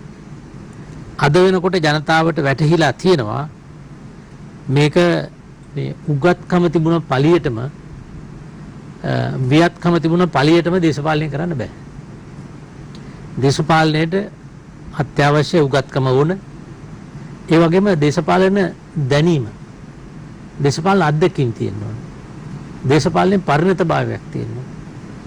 ඒ වගේම දේශපාලඥයා ජනතාවත් එක්ක ජීවත් වෙන පුරුද්දක් තියෙන්න ඕන. අපේ රටේ උගත්තු වියත්තු කියන කණ්ඩායම ටිකක් මහ ජනතාවත් එක්ක මුහු වෙනවා හරි අඩුයි. ඒ නිසා මේ මහ ජනතාවගේ මතය මොකක්ද කියලා උරගා බලන්නේ ඒගොල්ලන්ට තියෙන අවස්ථා හරි අඩුයි. ඉතින් මේ හැම එකක්ම ගත්තම අද වෙනකොට සනාථ වෙලා තියෙනවා මේ වියත්ම ගහරහා යන්න දරපු උත්සාහය යන්න ආරම්භ කරපු ගමන අපි ගිහිල්ලා නැහැ කියලා. ඔබ ඔය අදහස ප්‍රකාශ කරන්නේ නැත්නම් මේක චෝදනාවක් බවට පත්වන්නේ ජනාධිපතිවරයාටත් එක්කමද? මොකද දේශපාලනය පිළිබඳව කතා බහ කරනකොට ඔහුටත් එහෙම ලොකු අත්දැකීමක් නැහැ. ඇත්ත ජනාධිපතිතුමාට ඇත්ත වශයෙන්ම එතුමාත් පිළිගන්නවනේ එතුමාට දේශපාලන අත්දැකීම් නැහැ. එතුමා දේශපාලඥයෙක් නෙවෙයි. ඒක නිසා අපිටත් විශ්වාසයක් ගොඩ නැගුණා එතුමා හිතුවක්කාර තීන්දුව ගන්නේ නැතුව උගතුන් බියතුන් වට කරගෙන ඉන්න නිසා ඒගොල්ලන්ගේ නිසි උපදෙස් ලබාගෙන සාධනීය ගමනක් එතුමට යන්න පුළුවන් කියලා. ලක්ෂ 69ම ඡන්දෙ දුන්නේ විශ්වාසය ඇතුව.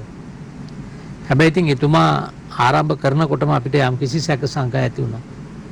අපි ඒක කිව්ව ප්‍රසිද්ධියේ. කියනකොට සමහරලාට එතුමා අපිත් එක්ක හිතමනාප වුණා.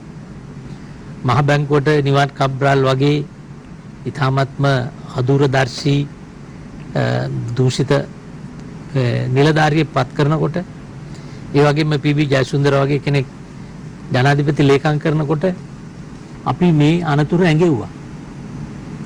දැන් ඒ උදවිය පත් කිරීම හරහා තමයි මේ විශේෂයෙන් ඒ දෙන්න පත් කිරීම හරහා තමයි මේ ආර්ථිකයේ අවපාතයට අපිට මුහුණ දෙන්න සිද්ධ වුණේ. ඒක නිසා එහෙම ඒ විෂයන් පිළිබඳව කටයුතු කරන පුද්ගලයන්ට වගකීමක් තිබුණා. ජනාධිපතිතුමාට ඒ පිළිබඳ අවබෝධයක් අඩු නම් නිසි මගට එතුමා යොමු කරන්න. අපි දේශපාලඥ විදියට අපේ පක්ෂවල අපි ආණ්ඩු කරනකොට නායකයෝ ඕන තරම් වැරදි තීන්දුව ගන්න යනවා. හැබැයි ඒ තීන්දුව ගන්න අපි බොහෝ අවස්ථාවලට ඉඩ දෙන්නේ නැහැ. එහෙම හැකියාවක් නැත්නම් අපි කැබිනට් මණ්ඩලයේ ඉඳලා වැඩකුත් නැහැ. ඒක නිසා ඇත්තට වශයෙන්ම මේක ජනාධිපතිතුමාට ලඝු කරාට මම දකිනවා දැන් මේ ආණ්ඩුවේ ඉන්නවනේ දේශපාලන අපි හිතමුකෝ ඔය කියන වියත් මග එළිය ඒගොල්ලන් අත්දැකීම් නැති අය බව දන්නවනේ. හැබැයි දැන් අත්දැකීම් තියෙන ජ්‍යෙෂ්ඨ ඇමතිවරු හිටියනේ. දැන් ඒ කවුරුවත් කැබිනට් මණ්ඩලයේදී මේව පෙන්නලා දීලා නිවැරදි මගට ගන්න උත්සාහයක් නොදරපු එකේ ප්‍රතිඵලයක් විදිහට තමයි අද ඒ උදවියටත් මේ ඉරණ මත් වෙලා තියෙන්නේ. හොඳයි අපි කතා බහ කරමින් සිටින්නේ අද වර්තමාන රටේ තිබෙනා වූ දේශපාලනික තත්ත්වය පිළිබඳව හිටපු අමාත්‍යවරයෙකු මෙන්ම වත්මන් පාර්ලිමේන්තු මන්ත්‍රී ජනාධිපති නීතිඥ ආචාර්ය විජයදාස රාජපක්ෂ මැතිතුමා සමගින් සූදානම් වන්නේ තවත් කෙටි විරාමයක් ලබා ගන්නට.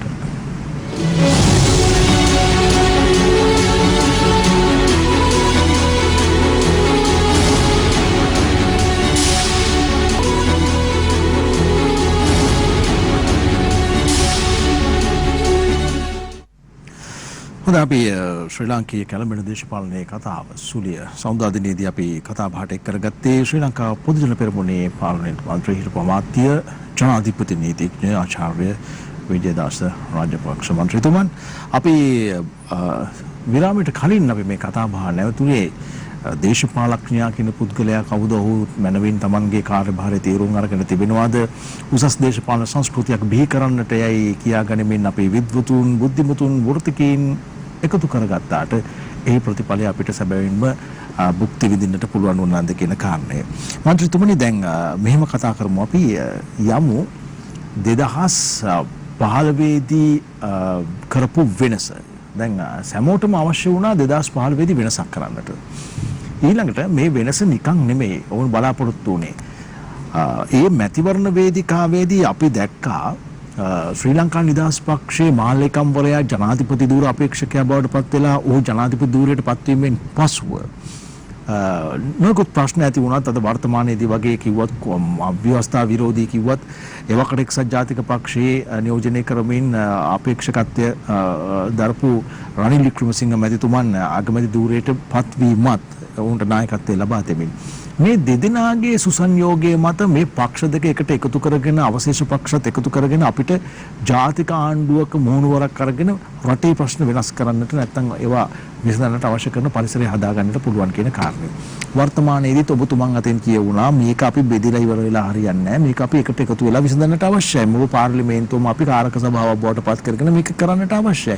හැබැයි අතීතයේ අපිට තියෙන අත්දැකීම තමයි එහෙම කරන්නට ගිහිල්ලා අවසානයේදී සිද්ධ වෙච්ච දේ 2018ට එන්න කලින් මම ඔබතුමාගෙන් ඒ ගැන අහන්නට කැමතියි. දැන් ලෝකේ දියුණු වෙච්ච රටවල් ගත්තම ඒ සෑම රටකම පාර්ලිමේන්තු ප්‍රජාතන්ත්‍රවාදය තුල ඒ රටවල් දියුණු වෙලා තියෙන දේශපාලන පක්ෂ ක්‍රමය හරහා. හැබැයි අපේ රටේ පරිහානියට අපේ රටපත් වෙලා තියෙන මේ දේශපාලන පක්ෂ ක්‍රමය නිසා. එහෙනම් මෙතන වරදක් තියෙනවනේ. දැන් මහා බ්‍රිතාන්‍යයේ අවුරුදු 200කට විතර කිට්ටු වෙන්න මේ ප්‍රධාන පක්ෂ තාමත් තියෙනවා. කොන්සර්වේටිව් පක්ෂ කියලා, ලිබරල් පක්ෂ, ලේබර් පක්ෂ කියලා ඒවා දේශපාලන පක්ෂ හරහා තමයි ප්‍රතිපත්ති හදලා ඒ හරහා තමයි රට හදලා තියෙන්නේ. නමුත් අවශ්‍යතාවකට වගේ අපේ රටේ දේශපාලන පක්ෂ නිසා රට වෙනස්ලා තියෙනවා. ඒකට හේතුව තමයි මම ඔබට කිව්වේ ප්‍රතිපත්ති රාමුවක් මත පදනම් වෙච්ච දේශපාලන පක්ෂ අපිට නැහැ. මේක පදනම් වෙලා තියෙන එක පුජ්‍යලෙක් හෝ එක පවුලක් වටා. අදටත් මේ දේශපාලන පක්ෂ සියල්ල එහෙමයි. මේක නිසා තමයි අපිට මතක ඇති රනිල් වික්‍රමසිංහ මහත්මයාට අපි 2018-19 කාලේ අපි අනතුරුෙන් කිව්වා එතුමාගේ වැඩපිළිවෙල ගෙනිච්චොත් මේ රටේ එක්සත් ජාතික පක්ෂය අතුරුදහන් වෙනවා කියලා. අන්තිමට පක්ෂය ඇත්තටම අතුරුදහන් වෙන මට්ටමට ආවා. දැන් පොහොට්ටු පක්ෂය කරේත් ඒකම තමයි. බලය අරගෙන ඒක පවුලකට අවශ්‍ය විදිහට රට පාලනය කරගෙන ගියා. ඒක නිසා තමයි මේ ආර්ථික අහේනිය මිනිස්සුන්ට මේ දැඩි පීඩනය දැනෙන්න පටන් ගත්තේ. ඒතකොට මිනිස්සු දේශපාලනය පිළිබඳව දැඩි කලකිරීමකින් ඉන්නකොට මේ ආර්ථික පීඩනයත් ආපුවාම මිනිස්සු ජනතාවගේ සීමාව ඉවසීමේ සීමාව නැතුව යනවා. ඒක නිසා තමයි අද මේ රට අරාජික තත්වයකට පත් වෙලා තියෙන්නේ. ඉතින් මේක ගොඩ ගන්න නම් අපි ප්‍රතිපත්ති රාමුවක් මත දැන් අපේ රටේ ඇත්තටම දේශපාලන පක්ෂ වලට ප්‍රතිපත්ති නැතුව වගේම අපේ අධ්‍යාපනයේ ප්‍රතිපත්තියක් නැහැ. අපේ සෞඛ්‍යයට ප්‍රතිපත්තියක් නැහැ. අපි නිරන්තරයෙන් උත්සාහ කරනවා පාර්ලිමේන්තුවේ සිලෙක්ට් කමිටි දාලා කාරක සභා දාලා ඉවර වෙලා අපි මේවා ප්‍රතිපත්ති හදන්න යනවා. ඒ හැම එකක්ම කරන්න යන වෙලාවට කොහෙන් හරි ඒක හිර කරනවා. විශේෂයෙන්ම මේ පක්ෂ නායකවරු තමයි මේක කරන්නේ. ඒක නිසා මේ ක්‍රමය වෙනස් කිරීම සඳහා අපි යෝජනා කරේ සර්වපාක්ෂිකව අන්තර්කාලීන වචනේ දැන් මේ වෙන හේතුවක් නිසා නෙවෙයි. දේශපාලනේ මහා මැතිවරණයක් පවත්වන්න සුදුසු කාලයක් එනකන් විතරයි මේ ආණ්ඩුව යන්නේ. ඉහිල්ල සුදුසු කාලයක් ආපුවාම ඒ පාර්ලිමේන්තු මහා මැතිවරණයක් තියලා සුදුසු කණ්ඩායමකට බලය ගන්න අපි අවස්ථාව ලබා දීම සඳහා රට ස්ථාවර කරගන්න තමයි ඒක ගෙනාවේ. නමුත් ඒකට අපිට පක්ෂ එකඟ කරගන්න බැරි වුණා පාර්ලිමේන්තුවේ. මාසයකට වැඩිය ජනතාවට පේන්නේ නැහැ ඇත්තටම මේ ඒවයි අපි කරන ක්‍රියාපටිපාටි. මොකද ජනතාවට පේන්නේ අර පාර්ලිමේන්තුවේ අල්ලාප සල්ලාප උණුහරුප දොඩන മന്ത്രിවරුන්ගේ මුණු පහය විතරයි. ඒක දිහා බලලා තමයි අපි සම්බන්ධවත් ඒගොල්ලන් විනිශ්චයකට එන්නේ. 225 එපා කියන්නේ ඒක දිහා බලලා. ඉතින් ඇත්තටම පාර්ලිමේන්තුවේ දුර්වලකම තියෙනවා. පාර්ලිමේන්තුවේ කතානායකවරයාට දැඩි වගකීමක් තියෙනවා පාර්ලිමේන්තුවේ විනය රකින්න, ගෞරවය රකින්න. මේවා දකින්නේ ලංකාවේ විතරක් නෙමෙයි මුළු ලෝකෙම බලනවා. අපේ පාර්ලිමේන්තුව කොහොමද හැසිරෙන්නේ කියලා. ඒ රටේ මිනිසුන්ගේ හැදියාව පිළිබඳව මිනුම් දණ්ඩක් විදියට පාවිච්චි කරන්නේ මේ පාර්ලිමේන්තුවේ മന്ത്രിවරුන්ගේ හැසිරීම් රටාව. ඉතින් ඒක නිසා ඒක නිසිලස පාලනය කිරීමත් කතානායකවරයෙකුට තියෙන වගකීමක්. අපි පහුගිය කාලේ දැක්කේ නෑ මේ වගකීම හරියට ඉෂ්ට වෙනවා. මන්ත්‍රතුමනි දැන් ජනතාව බලාපොරොත්තු වෙන්නේ එකපාරටම දැන් මේ මොහොතේ දේශපාලන ප්‍රතිසංස්කරණ නොවේ. ආර්ථික ප්‍රතිසංස්කරණයක් තමයි බලාපොරොත්තු වෙන්නේ. රටේ ජනතාවගේ නැවතිච්ච ජීවන රටාව යලිත් පටන් ගන්නට. කොවිඩ් සමග ඔවුන් මුහුණ දුන්න ඔවුන් පොරබැදපු මේ ජීවන රටාවෙන් යම් ප්‍රමාණයකට මිදෙන්නට. හැබැයි අවසානයේදී ජනතාවට උනේ අර කබලෙන් ලිපට වැටිච්ච මිනිස්සයාගේ තත්ත්වේ. කොවිඩ් වලින් බැට විඳලා ආවට පස්සේ දූරදර්ශී දේශපාලනික තීරණ නිසා අවසානයේ ජනතාව අද දුක් විඳින්න සිටිනවා. එතකොට මන්ත්‍රීතුමනි දැන් අපි මේ සියලු දේවල් පිළිබඳව අපිට කතා බහ කරන්නට තියෙන්නේ ධනාත්මක නොවේ නම් මේ තියෙන මහජන නියෝජිතයාගේ ඉඳලා නියෝජිත ප්‍රජාතන්ත්‍රවාදයේ ඉඳලා මේ ව්‍යවස්ථාවේ තියෙන ප්‍රතිපාදනයේ ඉඳලා ජනාධිපතිවරයා ඉඳලා 225 ඉඳලා රටේ ජනතාව කොතනින්ද හිතන්න පටන් ගන්න ඕනේ? දැන් ජනතාවට ඇත්තටම තියෙන ආර්ථික ප්‍රශ්නයක්. කාගෙත් ප්‍රමුඛතාවය දෙන්නට ඕන ආර්ථික ප්‍රශ්නේ විසඳන්න. හැබැයි ඒ ආර්ථික ප්‍රශ්නේ විසඳන්නේ කවුද? ඒ ආර්ථික ප්‍රශ්නේ විසඳන්න නම් දේශපාලන බලය පාවිච්චි කරන්න ඕනේ. තීන්දුව తీරන ගන්න බලය තියෙන දේශපාලඥයින්ටනේ. එතකොට ඒ තීන්දුව తీරන ගන්න බලය තිබෙන පාර්ලිමේන්තුව ආණ්ඩුව මේ ආයතන ස්ථාවර වෙන්න ඕන. මේ ස්ථාවර වෙලා නැත්තම් තීන්දුව తీරන ගන්න බෑ. තීන්දුව తీරන ගන්න කෙනෙක් නැහැ. ගන්න තීන්දුව ක්‍රියාත්මක කරන්න බෑ. ඒක නිසා තමයි මහ බැංකුවේ අලුතෙන් පත් වෙච්ච අධිපතිවරයා පවා කියන්නේ ඔහුට ආර්ථික ස්ථාවරත්වය දක්වා රට ගෙනිය ගන්න නම් මූලික කොන්දේසියක් තියෙනවා දේශපාලන ස්ථාවරය හදාගන්න. අපේ රටේ දේශපාලන ස්ථාවරය හදා ගන්නකම් අපිට ජාත්‍යන්තරයත් එක්ක ගනුදෙනු කරන්න බෑ. ජාත්‍යන්තර පිළිගන්නේ නැහැ. IMF එකට ජාත්‍යන්තර මූල්‍ය අරමුදලට ගියත් අපිට පහසුකමක් ලබා දෙන්නේ නැහැ. රටකට ගියත් දන්නේ නැහැ ඒගොල්ලන්ට අවිනිශ්චිතභාවයක් තියෙනවා මේ ආණ්ඩුවක තව කී දවසක් තියෙයිද මේ පාලකයා තව කී දවසක් තියෙයිද. ඒක නිසා ඒගොල්ලන්ගෙන් එක අපිට ගිවිසුමකට එළඹෙන්න යම් කිසි ණයක් වෙන්න පුළුවන් ආධාරයක් වෙන්න පුළුවන් ඒ කිසි දෙයක් කරගන්න අපිට හැකියාවක් නැහැ. ඒක නිසා ආර්ථික ස්ථාවරත්වයට තමයි ප්‍රමුඛතාවය දෙන්න ඕන. හැබැයි ඒක අපිට ඉටු කරගන්න බෑ දේශපාලන ස්ථාවරත්වය හදනකම්. ඒක නිසා තමයි අපි බැලුවේ මේ පාර්ලිමේන්තුවේ පක්ෂ ભેද නායකින්ගේ මතිමතාන්තර පැත්තකින් තියලා 225කට එකතු වෙලා රට හදමුයි කියන යෝජනාව අපි ගෙනාවේ ඒක නිසා. ඔබතුමා කියන ওই කාරණේ වර්තමාන පාර්ලිමේන්තුවේ മന്ത്രിවරුන් අතරින් කී දෙනෙකුට තේරෙනවද? එහෙම ගැටලුවක් තියෙනවා. නමුත් තේරෙන යම් ප්‍රමාණයක් ඉන්නවා. හැබැයි මේක නොතේරෙනවයි කියලා පාර්ලිමේන්තු පක්ෂ නායකයින්ගේ ප්‍රධාන විශේෂයෙන් ප්‍රධාන විපක්ෂයේ ඉඳලා අනිත් අයට මේ වගකීමෙන් මිදෙන්න බෑ. ඒ වගකීමෙන් මිදෙනවා නම් වුන් ඇත්තටම අපේ රටේ මහජන නියෝජිතත්ව කියන තනතුරට ගැලපෙන්නේ නැහැ. මන්ත්‍රීතුමනි දැන් මෙහෙම දෙයක් තියෙනවා. දැන් මේ වෙනකොට මහජන නියෝජිතයන් බවට පත් වෙලා ඉන්න වර්තමානයේ ඉන්න පාර්ලිමේන්තු මන්ත්‍රීවරු තමන්ගේ ජනතාවට දුන්න පොරොන්දු ඉෂ්ට සිද්ධ කර ගැනීම කෙසේ වෙතත් නිකම් මල ගෙදරක අපි දැන් ඉස්සෙල්ලා කතා කරපු මගු ගෙදරකවත් යන්න පුළුවන් කමක් නැහැ. මහා පාරේ බහලා යන්න පුළුවන් කමකුත් නැහැ. එහෙම තත්ත්වයක් දැන් තියෙන්නේ. එතකොට මෙහෙම වෙලා තියෙන්නේම මේ පත් වෙන മന്ത്രിවරයා මහජන නියෝජිතයා තමන්ට ඡන්දය දීලා පාර්ලිමේන්තුවට එවන්නේ ඇයි කියන කාරණේ තේරුම් ගත්තේ නැතිකමටනේ. ඕන් ජාතික දේශපාලනේ නැහැ. ජාතික දේශපාලනය තුන හැසිරෙන්නේ නැහැ. ඕන් එන්නේම ප්‍රාදේශීය සභා മന്ത്രിවරයාගේ මානසිකත්වයෙන් තමයි පාර්ලිමේන්තුවට. දැන් හැබැයි ඒ අර ප්‍රාදේශීය සභා മന്ത്രിවරයා කරන්න ගිය මහජන නියෝජිතයා පාර්ලිමේන්තු മന്ത്രിවරයාට අද එතෙන්ටවත් යන්න බැරි වෙලා තියෙනවා තමන්ගේ ජොබ් එක කරපු නැති නිසා. දැන් ඇත්තටම පාර්ලිමේන්තුව කියන්නේ ජාතික තලයේ ආයතනෙන්නේ උත්තරීතර ආයතනෙන්නේ. മന്ത്രിවරයෙක් කියලා කියන්නේ ජාතික තලයේ മന്ത്രിවරයෙක්. හැබැයි පහුගිය කාලයේ පුරාවට අපේ රටේ පැවති දේශපාලන සංස්කෘතිය තුල අපිව ප්‍රාදේශීය සභා මන්ත්‍රීකේ තත්ත්වයට පල්ලෙහාට දාලා තියෙනවා. මේක ඇත්තටම පටන් ගත්තේ ජේ.ආර්. ජයවර්ධන ජනාධිපතිතුමා. එතුමා මේ മന്ത്രിවරුන්ට දුන්නා මේ විමධ්‍යගත අරමුදලක් කියලා එකක් තමන්ගේ ආසනේ වැඩ කරන්නේ. සමහර කාලෙට ඒ කාලේ නම් ලක්ෂ 50න් 10න් පටන් අරගෙන දැන් ඊට පස්සේ ලක්ෂ 100ට ගිහිල්ලා එක එක ආණ්ඩු එක එක කාලෙට දේශපාලන අරමුණු ඉෂ්ට කරගන්න මේ මුදල් මේ ආකාරයට മന്ത്രിවරුන්ට දෙනවා. දැන් අපේ රටේ ස්තර තුනක් තියෙනවා දේශපාලනේ. ජාතික දේශපාලනේ മന്ത്രിවරු, පළාත් සභා മന്ത്രിවරු, පළාත් පාලන ආයතන වල മന്ത്രിවරු. දැන් අද ජනතාව පුරුදු වෙලා තියෙනවා මේ තුන් දෙනාම කරන්නේ එකම ජොබ් එකක්. ඒ කියන්නේ ගමට පාරට තාර ටිකක් දාගන්න, ලයිට් එක දාගන්න. එහෙම නැත්නම් ගමේ වෙනත් අඩුපාඩුවක් සකස් කරගන්න. දැන් මේ විමධ්‍යගත අයවැය හරහා ජනතාව හිතනවා ප්‍රාදේශ සභා මන්ත්‍රීත්වය ඔක කරනවා, පළාත් සභා මන්ත්‍රීටත් තියෙනවා විමධ්‍යගත, එයත් ඒක කරනවා, පාර්ලිමේන්තු මන්ත්‍රීලත් මේක කරනවා. ඉතින් ජනතාවට මේක වෙනසක් පේන්නේ නැහැ. ඒතර පාර්ලිමේන්තු මන්ත්‍රීවරයාත් ඔය කියන විදිහට අර කලින් කියපු විදිහට මරණයටයි මඟුලටයි හැම එකටම යන්නත් ඕනේ. ඒතර මන්ත්‍රීවරයෙකුට ජාතික තලයේ ප්‍රතිපත්ති හදන්න එහාට පුළුවන්කම තියෙයිද? ඒතර එහෙම පුළුවන්කමක් තියෙන දේශපාලඥයෝ තෝර ගැනීම සඳහා ජනතාවගේ පෙළඹවීමක් තියෙනවා. නිසා මේ දෙගොල්ලම එක හා සමානව මේ වරදට වග කියන්න ඕනේ. පාර්ලිමේන්තු මන්ත්‍රීවරයාත් පාර කාපට් කරනවා, පළාත් සභා මන්ත්‍රීවරයාත් පාර කාපට් කරනවා, ප්‍රාදේශ සභා මන්ත්‍රීවරයාත් කරනවා.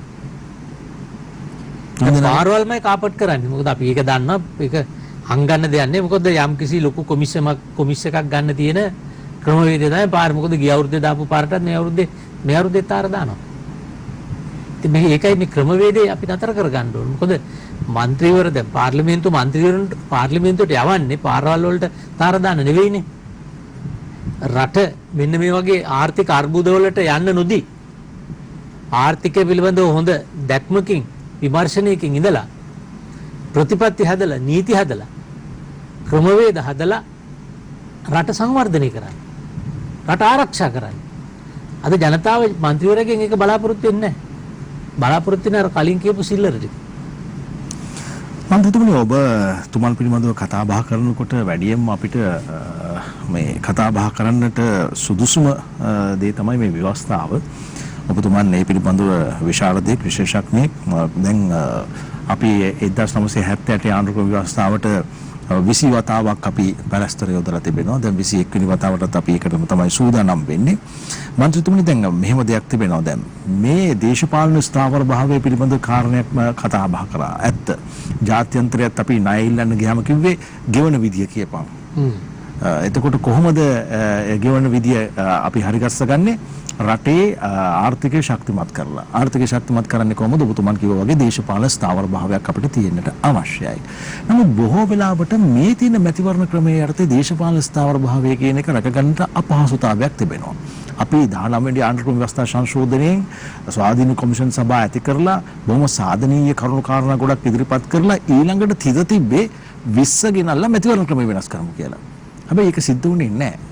දැන් අපි 21 හරහා මේ මැතිවරණ ක්‍රමයට යම් වෙනසක් එකතු කරනවාද නැත්නම් මේක ජනතාවගේ කාලය නාස්ති කරන කිසිම ගුණාත්මක භාවයක් නැති മന്ത്രിවරයෙකු මහජන නියෝජිතයෙකු බිහි වෙන අපේ රටේ ජනතාව කියන විදිහටම මහා කාලකන්ණි මැතිවරණ ක්‍රමයක්. ඇත්ත. ඔබට මතක ඇති 1994 චන්ද්‍රිකා බණ්ඩාරනායක මැතිණියගේ මැතිවරණ පොරොන්දුවක් රටට සාපයක් වෙච්ච විධායක ජනාධිපති ක්‍රමයේ මාස 6කින් අහෝසි කරන්නත් දූෂණයට මග පාදන මැතිවරණ ක්‍රමය වෙනස් කරන්නත් පළවෙනි පොරොන්දු දෙකනේ. ඇත්තටම මේ ක්‍රමය හදලා තියෙන්නම ක්‍රමයේ තුල අපේ රටේ සිද්ධ වෙන්නෙම මේ අපේක්ෂකයෝ පාර්ලිමේන්තුවට නැත්තම් ආයතනයට එන්න කලින්ම දූෂණය වීමක්. මොකද දිස්ත්‍රික්කයක් පුරා මැතිවරණයක් කරනවා කියන එක ලේසි කාර්යයක් නෙවෙයි. ඒතකොට අපි උගතුන් බුද්ධිමතුන් එන්න ඕනේ කිව්වට මේ මැතිවරණ ක්‍රමයේ තුල ඇවිල්ලා මේ වෘත්තිකයෙකුට නීතිඥයෙකුට වෛද්‍යවරයෙකුට දිස්ත්‍රික්කයක් පුරා ඇවිදලා මේ මැතිවරණයක් කරනවා කියන එක ප්‍රායෝගිකව හරි අමාරු දෙයක්. ආර්ථික වශයෙන් දැඩි හොඳ ස්ථාවරයක තියෙන කෙනෙකුට ඇරෙන්න වෙන කෙනෙකුට මේ දේශපාලනය කරන්නත් බෑ. ඉතින් ඒක නිසා මේ දේශපාලන මේ මැතිවරණ ක්‍රමය වෙනස් කරන්න ඕනේ කියන මතයේ අපි හිටියා.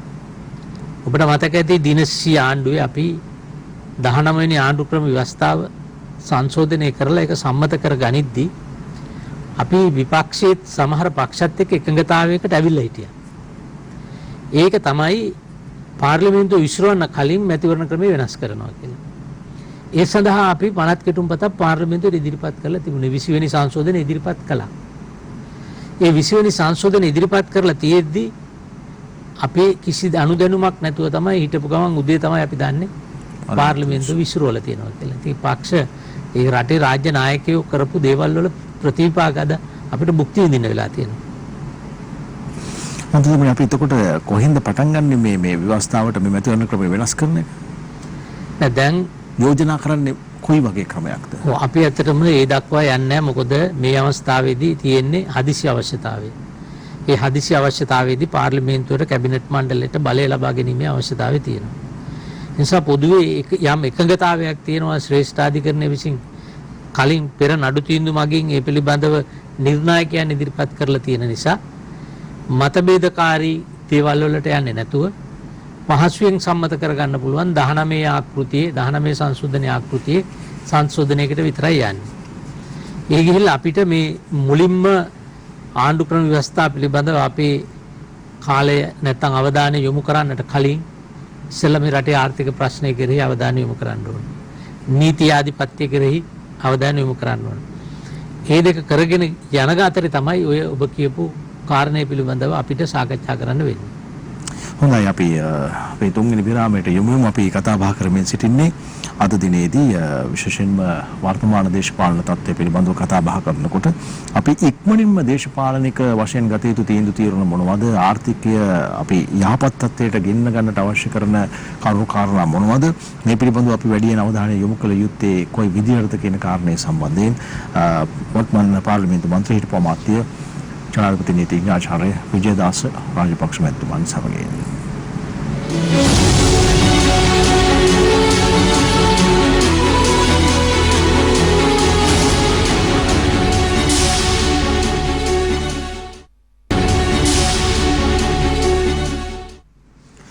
හොඳ අපි මේ අද සඳුදා සුලිය කතිකාවේ අවසාන කොටසේ සිටින්නේ. අපි කතා බහ කරමින් ඉන්නේ ජනාධිපති නීතිඥ ආචාර්ය විජේදාස රාජපක්ෂ මන්ත්‍රීතුමන් සමගින්. මන්ත්‍රීතුමනි දැන් මට තේරෙන විදිහට මම හිතන්නේ රටේ ජනතාව කාටත් මේක තේරෙනවා. පහුගිය කාලෙදී අපි විදේශයන් සමග කරපු ගනුදෙනු සහ සම්බන්ධතා පිළිබඳව කතා බහ කරනකොට අපිට හරිහපන් මිතුරෙක් හිටියේ නැහැ කියන එක. අපි එක්සත් ජාතීන්ගේ සංවිධානයේ යම් යම් තැන්වලදී අපි පිළිබඳව ඡන්දය විමසනකොට අපිට ඔවුන් සම්බන්ධයෙන් පෞද්ගලිකවම කතා කරලා yaadinna වුණා අපි වෙනුවෙන් පෙනී හිටින්න කියන කාරණේ. අවසානයේදී අපිත් එක්ක ඉන්දියාවවත් හිටියේ නැහැ. ඉතින් මේ දේශපාලන ස්ථාවරය පිළිබඳව කතා බහ කරනකොට අපිට ලෝකයක ආධාරය මේ වගේ වෙලාවක උමනා වෙනකොට හරි මධ්‍යස්ථ විදේශ ප්‍රතිපත්තියක ඉඳගෙන කටයුතු කිරීමේ වැදගත්කම ඉතාම පැහැදිලි වෙනවා. හැබැයි පහුගිය කාලේ පුරාවටම අපේ විදේශ ප්‍රතිපත්තියේ තිබුණේ වෙන වෙන තැන්වල. අත වශයෙන්ම අපි වගේ කුඩා රාජ්‍යයකට තිබෙන්නට ඕන මධ්‍යස්ථ විදේශ ප්‍රතිපත්තියක් පමණයි. ඔබට මතක නැතුව ඇති 1975 නොබෙදි සමුළුව පවත්වලා රටවල් 80 ගාණක් ඉතා ලෝකේ ප්‍රබල රටවල්ගේ සමාජිකයෝ චිරමා බණ්ඩාරනායක මැතිණිය ඒකේ සභාපති තනතුරට පත් වුණා. එතුමියට හොඳ විදේශ සම්බන්ධතා තිබුණා ලෝක හැම රටක් එක්ක. කිසිම රටකින් එහෙම අපිට අව탁සේරු කිරීමක් නැත්නම් අපිට යම්කිසි හිරහැරයක් පාඩුවක් සිද්ධ වෙන්නේ නැහැ. ජේ.ආර්. ජයවර්ධන ජනාධිපතිතුමාටත් හොඳ විදේශ සම්බන්ධතා තිබුණ කෙනෙක්. නමුත් එතුමා වරද්දගත්ත තැනක් තමයි අපේ අසල්වැසි ඉන්දියානු රාජ්‍යයේ රාජ්‍ය සමග පවත්වන්නට ඕන මිත්‍රත්වය පිළිබඳව එතුමා තිබුණේ වැරදි මතයක්. ඒකේ ප්‍රතිඵලයක් විදිහට ඉන්දියාව අපෙන් ඈත් වුණා. ඒක නිසා තමයි අපිට ආණ්ඩුක්‍රම ව්‍යවස්ථාව පවා බලෙන් වෙනස් කර ගන්න සිද්ධ වුණේ. ඒ බලපෑම මත. ඒක නිසා තමයි කොටි සංවිධානයත් එන්න ශක්තිමත් වෙලා ඊටමත් බැරෑරුම් තියුණු ලේ වැగిරෙන යුද්ධයක් බවට ඒක පරිවර්තනය වුණේ. සිරිමා මැතිණියගේ කාලේ 1962 වගේ කාලේ චීනයත් ඉන්දියාවත් අතර ලොකු යුද්ධයක් ඇති වෙන්න ගියා. හිමාචල් ප්‍රදේශයේ දේශ සීමා පිළිබඳව ප්‍රශ්නේදී මේ පුංචි රාජ්‍යයේ ඉන්න රාජ්‍ය නායිකාව තමයි චීනයටත් ගිහිල්ලා චව්වෙන්ලායිට කතා කරලා ඉන්දියාවේ අග්‍රාමාත්‍ය ශාස්ත්‍රී ලාල් බහදුර් ශාස්ත්‍රී අග්‍රාමාත්‍යතුමාට කතා කරලා ඒ දෙන්න එක මේසයකට ගෙනල්ලා ඒ යුද්ධය වළක්වන්න කටයුතු කරේ එතුමිය. ඒ තරම් හොඳ රාජ්‍ය විදේශ රාජ්‍ය තාන්ත්‍රික ප්‍රතිපත්තියක් එතුමිය අනුගමනය කළා. මෑත කාලේ අපිට සිද්ධ වුණේ හැබැයි ඊට පස්සේ කියන්න ඕන ජේ.ආර්. ජයවර්ධන ජනාධිපතිතුමත් ඔය මහවැලිය ව්‍යාපෘති පහම කරනකොට හුඟක් විදේශ ආධාර ලබා ගත්තා. ණය නෙවෙයි. ඒ වගේම ජපානයෙන් විශාල වශයෙන් ආධාර ලබා ගත්තා. ජයවර්ධනපුර රෝල පාර්ලිමේන්තුව රූපවාහිනී සංස්ථාව වගේ සේවා සභාව චීනය අල්ලලා චීනෙනුත් වැඩ ගත්තා. ඔය උපරිමාධිකරණ සංකීර්ණ වගේ දේවල් හදවගත්තා. මැතිණියත් BMICH එක වගේ හොද එහෙම කාලයක් තිබුණා.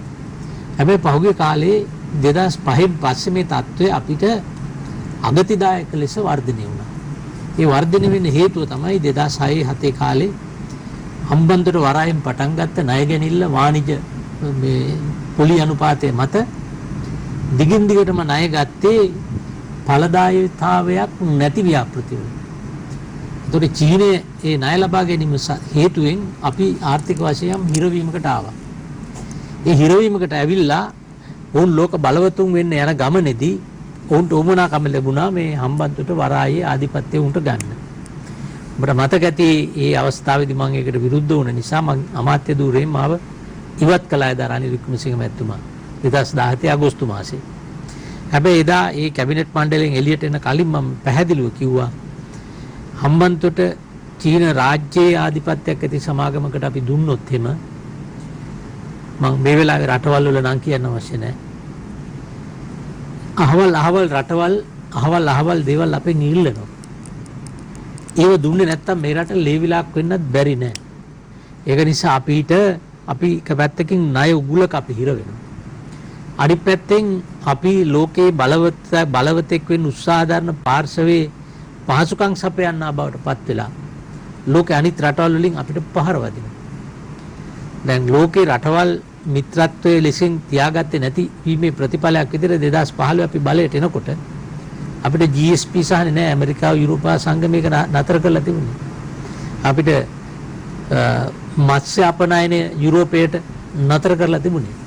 අපි ලොකු උත්සාහයක් දරලා තමයි ගිහිල්ලා ජාත්‍යන්තරයත් එක්ක කතා කරලා ජිනීවා වල යුද අපරාධ පිළිබඳ ප්‍රශ්න සාකච්ඡා කරලා එදා මංගල සමර ඇමතිතුමත් එක්ක අපි මේව නැවත ලබා ගත්තේ. හැබැයි එදා අපිට GSP සහනේ වගේ දේවල් ලබා ගත්තේ නැත්නම් ලංකාවේ ආර්ථිකයට මේක වෙන්නේ මීට අවුරුදු 4කට 5කට කලින්.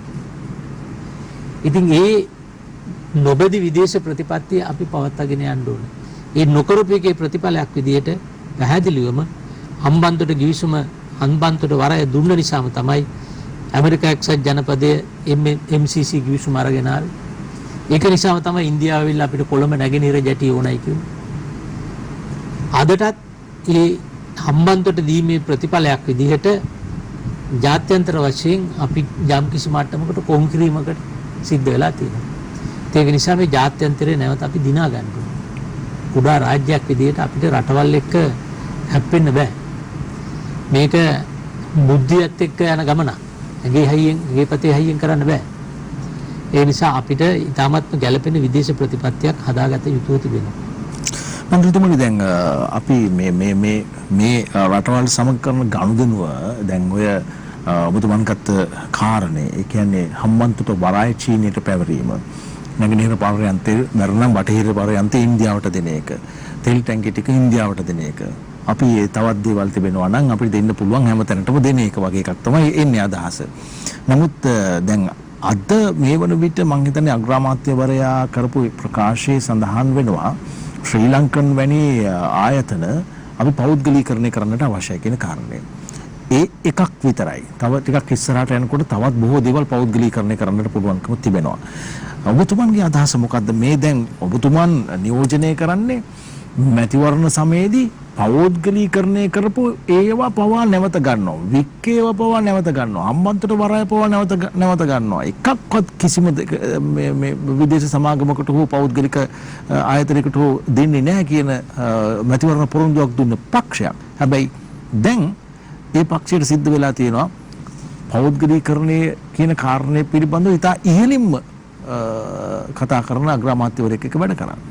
දැන් ඔබ දකින්න ඇති අද අග්‍රාමාත්‍යවර කරපු ප්‍රකාශයේ අපේ රටේ හිටපු මුදල් ඇමතිවරයා විශේෂයෙන් බැසිල් රාජපක්ෂ ඉදිරිපත් කරපු අයවැය ලේඛනය අනුව අපේ රට අපේ ජාතික ආදායම ආණ්ඩුවේ ආදායම රුපියල් බිලියන 2300ක් කියලා සඳහන් කරාට ඇත්ත වශයෙන්ම ලැබීමට නියමිත ප්‍රමාණය බිලියන 1600ක් කියලාද තේරුම් අරන් තියෙනවා. ඒ කියන්නේ තුනෙන් එකක් වැඩිපුර හිතාමතා හෝ එක නොතේරෙන කමට හෝ ඉදිරිපත් කරපු අයවැය යෝජනාව. ඒතර ඕකනේ අපි පාර්ලිමේන්තුවේ සම්මත කරේ. ඒතර එතනම තියෙනනේ බරපතල කඩාවැටීමක්. ඒතර ඒ කියන්නේ ආර්ථික කළමනාකරණය සම්බන්ධයෙන්. අනිත් පැත්තෙන් ගත්තම ඇත්තටම මම පොදුජන එක්සත් පෙරමුණට සම්බන්ධ වෙන්නෙම දේශීය සම්පත් විදේශීය රටවල් වලට දෙන්නේ නැහැ කියන ඒ ප්‍රතිඥාව මත. ඔබට මතකයි මහින්ද රාජපක්ෂ මැතිතුමා කිව්වා හම්බන්තොට වරායත් අපි අපව ගන්නවා කියලා. ඉතින් ඒ විශ්වාසය උඩ තමයි අපි මේ දේශපාලන ව්‍යාපෘතියට එකතු වෙන්නේ. ඊළඟට කොළඹ වරාය නගරයේ කොමිෂන් සභා පනත හදනකොට මම පාර්ලිමේන්තු මන්ත්‍රීවරයෙක් විදිහට ඉඳගෙන ඊට විරුද්ධව අධිකරණයට ගියා. අධිකරණයට ගිහිල්ලා ඒ පනතේ තිබුණු වගන්ති 29ක යම්කිසි වෙනස්කම් අපි සිද්ධ කරගත්තා. රටට අහිත කරේවා.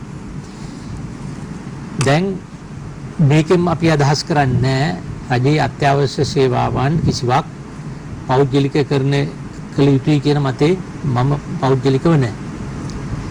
දැන් ශ්‍රී ලංකන් කියන එක මේ අගමැතිතුමා කිව්වේ කළ යුතුයි කියන එක නෙවෙයි, කිරි කළොත් හොඳයි කියන වගේ අදහසක්. ඇත්තටම ඒක ව්‍යාපාරයක්. ආණ්ඩුවට ඔරොත්තු දෙන්නේ නැති විදිහට අවුරුද්දකට බිලියන 30ක් 40ක් පාඩු ලැබමින් ඒ ආයතනය ගෙනියනවද? එහෙම නැත්නම් ඒක කරන්න පුළුවන් කෙනෙකුට දීලා බිලියන 30 40ක් පාඩු ලබනව වෙනුවට බදු වශයෙන් බිලියන 10ක් 15ක් හරි ලබා ගන්න පුළුවන් නම් ඒ ක්‍රමය අපි අත්හදා බලන්න ඕනේ. දැන් සිංගප්පූරු රාජ්‍යය ගත්තොත් එම මුගක් වෙලාවට තියෙනවා ඒ වගේ ගුවන් සමාගම ගත්තත් ඒවා මේ පෞද්ගලික අංශය රජය දෙක එකට එකතු වෙලා කරන්නේ. එතකොට අපේ ලංකාවේ වගේ අර මුගක් වෙලාවට ලංකාවේ දේශපාලන පත්තු කිරීම කරනකොට සුදුසුපත් වෙන්නේ නැහනේ.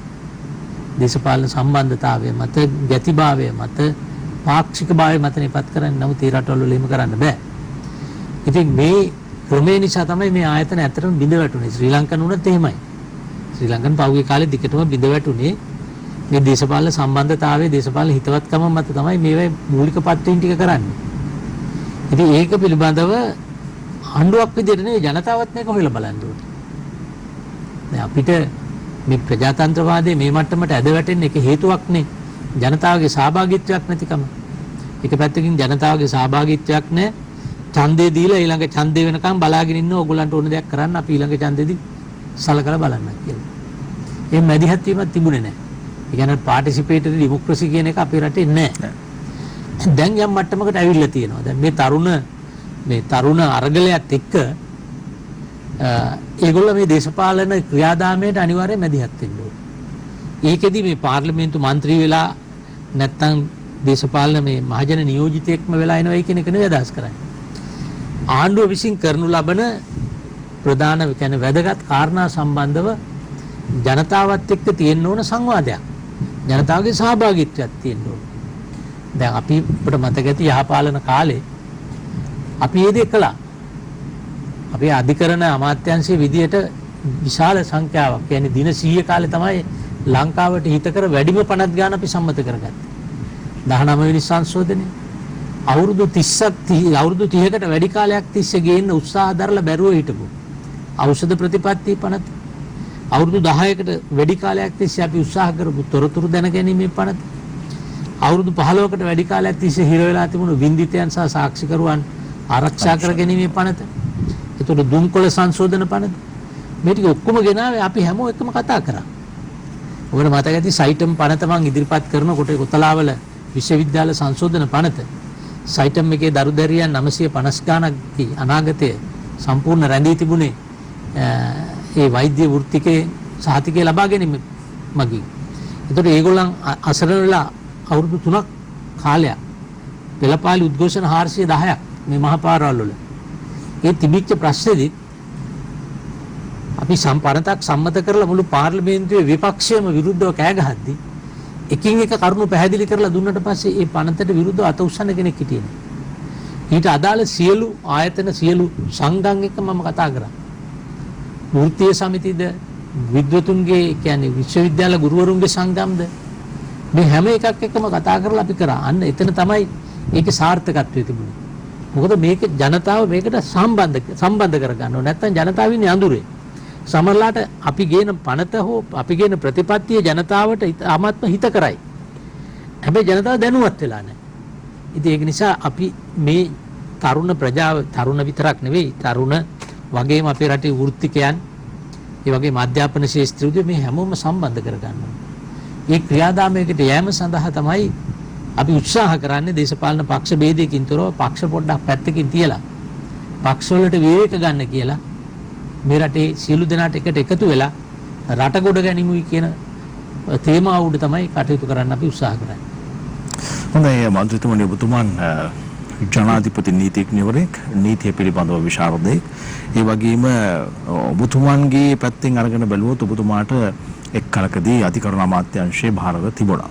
දැන් මෙතනදී තිබෙනවා එක් ජනතාවගෙන් එන චෝදනාවක් ඔබතුමන්ට 2015 මේ වෙනස ඇති කරේ ඔය අපි දැනුත් කතා කරන මේ වර්තමානයේ ගෝල්පීස් පිටියේ තරුණයන් රොද බැඳගෙන ඔවුන්ගේ සටන් පාර්ටිය විදිහට ඉදිරිපත් කරන මේ දූෂිත දේශපාලඥයන් ඉවත් කරන්න. මේ පෞල් දේශපාලනය ඉවත් කරන්න. මේ අගමැතිවරයා ඉවත් කරන්න. හිටපු අගමැතිවරයා ජනාධිපතිවරයා ඉවත් කරන්න. මේ කවුරු හෝ වේවා හොරා කාපු සල්ලි ටික ආපහු මෙහෙට ගේන්න කටයුතු කරන්න. මේ සියලු කාරණා වර්තමානයේදීත් කතා බහ කරනවා. මේක 2015 දී මේක තමයි මැතිවරණ වේදිකාවේ ජනප්‍රිය මාතෘකාව බවට පත් වුණේ. අවසානයේදී ඔබට චෝදනාවක් එල්ල වෙනවා. මේ සියලු දෙනාව ආරක්ෂා කරා මිස ඔබ අධිකරණ අමාත්‍යවරයා විදියට ඔවුන්ට දඬුවම් දෙන්නට අවශ්‍ය කරන පසුබිම සාකසා දුන්නේ නැහැ කියන කාරණේ සම්බන්ධයෙන්. එදා එහෙම වුණා නම් අද මෙහෙම දෙයක් වෙන්නේ නැහැ කියලා. එදා අපි ආණ්ඩුව බාරගත්තට පස්සේ දූෂණ චෝදනා සම්බන්ධව හොරකම් වංචා ඒ සෑම දෙයක් පිළිබඳවම පරීක්ෂණ කටයුතු කිරීම පොලිසියට බාර දුන්නා. එදාවට මතක ඇති FCID එකක් කියලා අදලා ඒක නීති අනුකූල භාවය පිළිබඳ තර්ක තිබුණා තමයි. නමුත් ඒක පොලිසියනේ. ඒතර මේ පොලිසිය ඒ කටයුතු කරලා පොලිසිය දෙන වාර්තා උඩ තමයි නීතිපතිවරයාට බලය තියෙන්නේ ඒ නඩු පවරන්න. ඒතකොට නීතිපතිවරයා විශාල නඩු සංඛ්‍යාවක් පැවරුවා. ඇත්තටම පරීක්ෂණ කරලා තිබුණා 452කට වැඩි ගාණක්. ඒ වගේම නඩු පවරලා තිබුණා 90 ගාණකට වැඩි. ඒ මම හිටපු අවුරුදු දෙකමාරක කාලය තුල.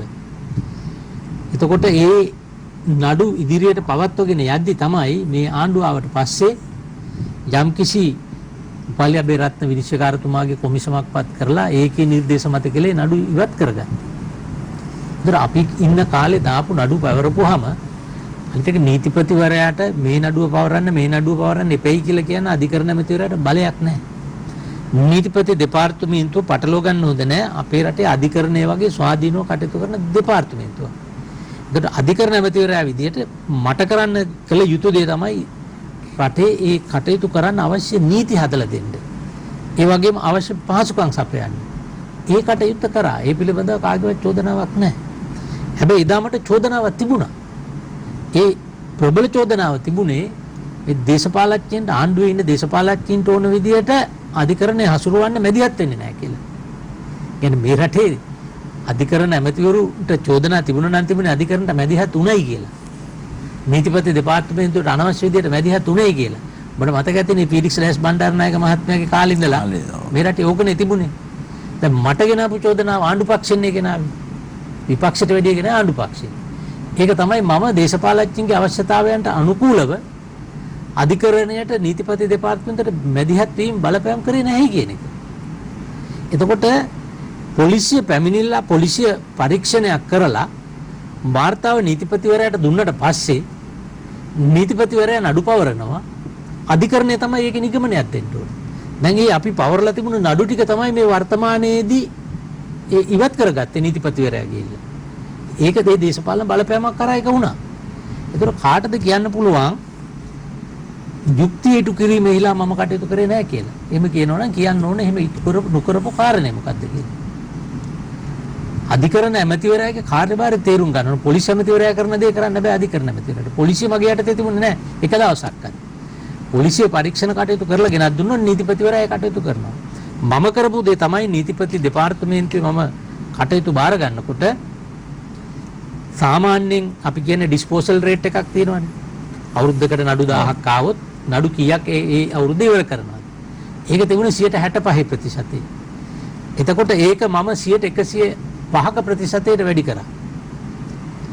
එතකොට ගවර්න්මන්ට් ඇනලිසිස් ඩිපාර්ට්මන්ට් රස පරීක්ෂක දෙපාර්තමේන්තුවේ වාර්තා නිකුත් කිරීම 68%ක ප්‍රතිශතයක් තිබුණේ. මාසයකට එන වාර්තා ඉල්ලන වාර්තා අනුව 68%ක් නිකුත් කරනවා. හැබැයි ඒව අලුතෙන් රසායනාගාර සියල්ල ඉදි කරලා ඒක 100%ක් දක්වාගෙන ගියා. එතකොට ඒක තමයි අධිකරණ ඇමතිවරයාට නැත්තම් මට පුළුවන් ද කියන්න රජයේ රස පරීක්ෂකට මේ වාර්තාව මෙන්න මේ විදිහට දෙන්න කියලා. එහෙම කිව්වොත් ඒ අධිකරණ ක්‍රමවේදයෙන් ඇති වැඩක් නැහැ. එතකොට ඒක දේශපාලනීකරණය වෙනවා. චෝදනා කරන්න පුළුවන් ඒක ජනතාවට අයිතියක් තියෙනවා චෝදනා කරන්න. හැබැයි කිසිම තැනක එහෙම කිසි කෙනෙක් ආරක්ෂා කරයි කියන දෙයක් ඔප්පු කරන්න පෙන්눔 කරන දෙයක් නැහැ. එකක් කියන්න ඕන ඔය ටාබේ රාජපක්ෂ මහත්මයා සම්බන්ධව ඇවන්ගාඩ් සිද්ධිය සම්බන්ධව මට ඒ කාලේ චෝදනාවක් කරා. ඒක කරේ අපේම ආණ්ඩුවේ කණ්ඩායම් තමයි ඒක කරේ. එතකොට එතෙන්දි මතුවුණු කාරණේ තමයි ඔය ඇවන්ගාඩ් කියන්නේ මගේ සේවාදායකයෙක් නෙවෙයි, මම කවදාවත් නඩුවල් පෙනී ඉඳලා නැහැ. දන්නව කෙනෙක්. එතෙන්දි කියපු කාරණේ තමයි ඔය සීමාශලී නැත්තම් මුහුදු ආරක්ෂණ සේවයට එක ගිවිසුමක් අත්සන් කරන්න එදා ආරක්ෂක මණ්ඩලය ගත්ත තීන්දුවක්. ඒක ක්‍රියාත්මක කරලා තිබුණා ආරක්ෂක ලේකම්වරයා.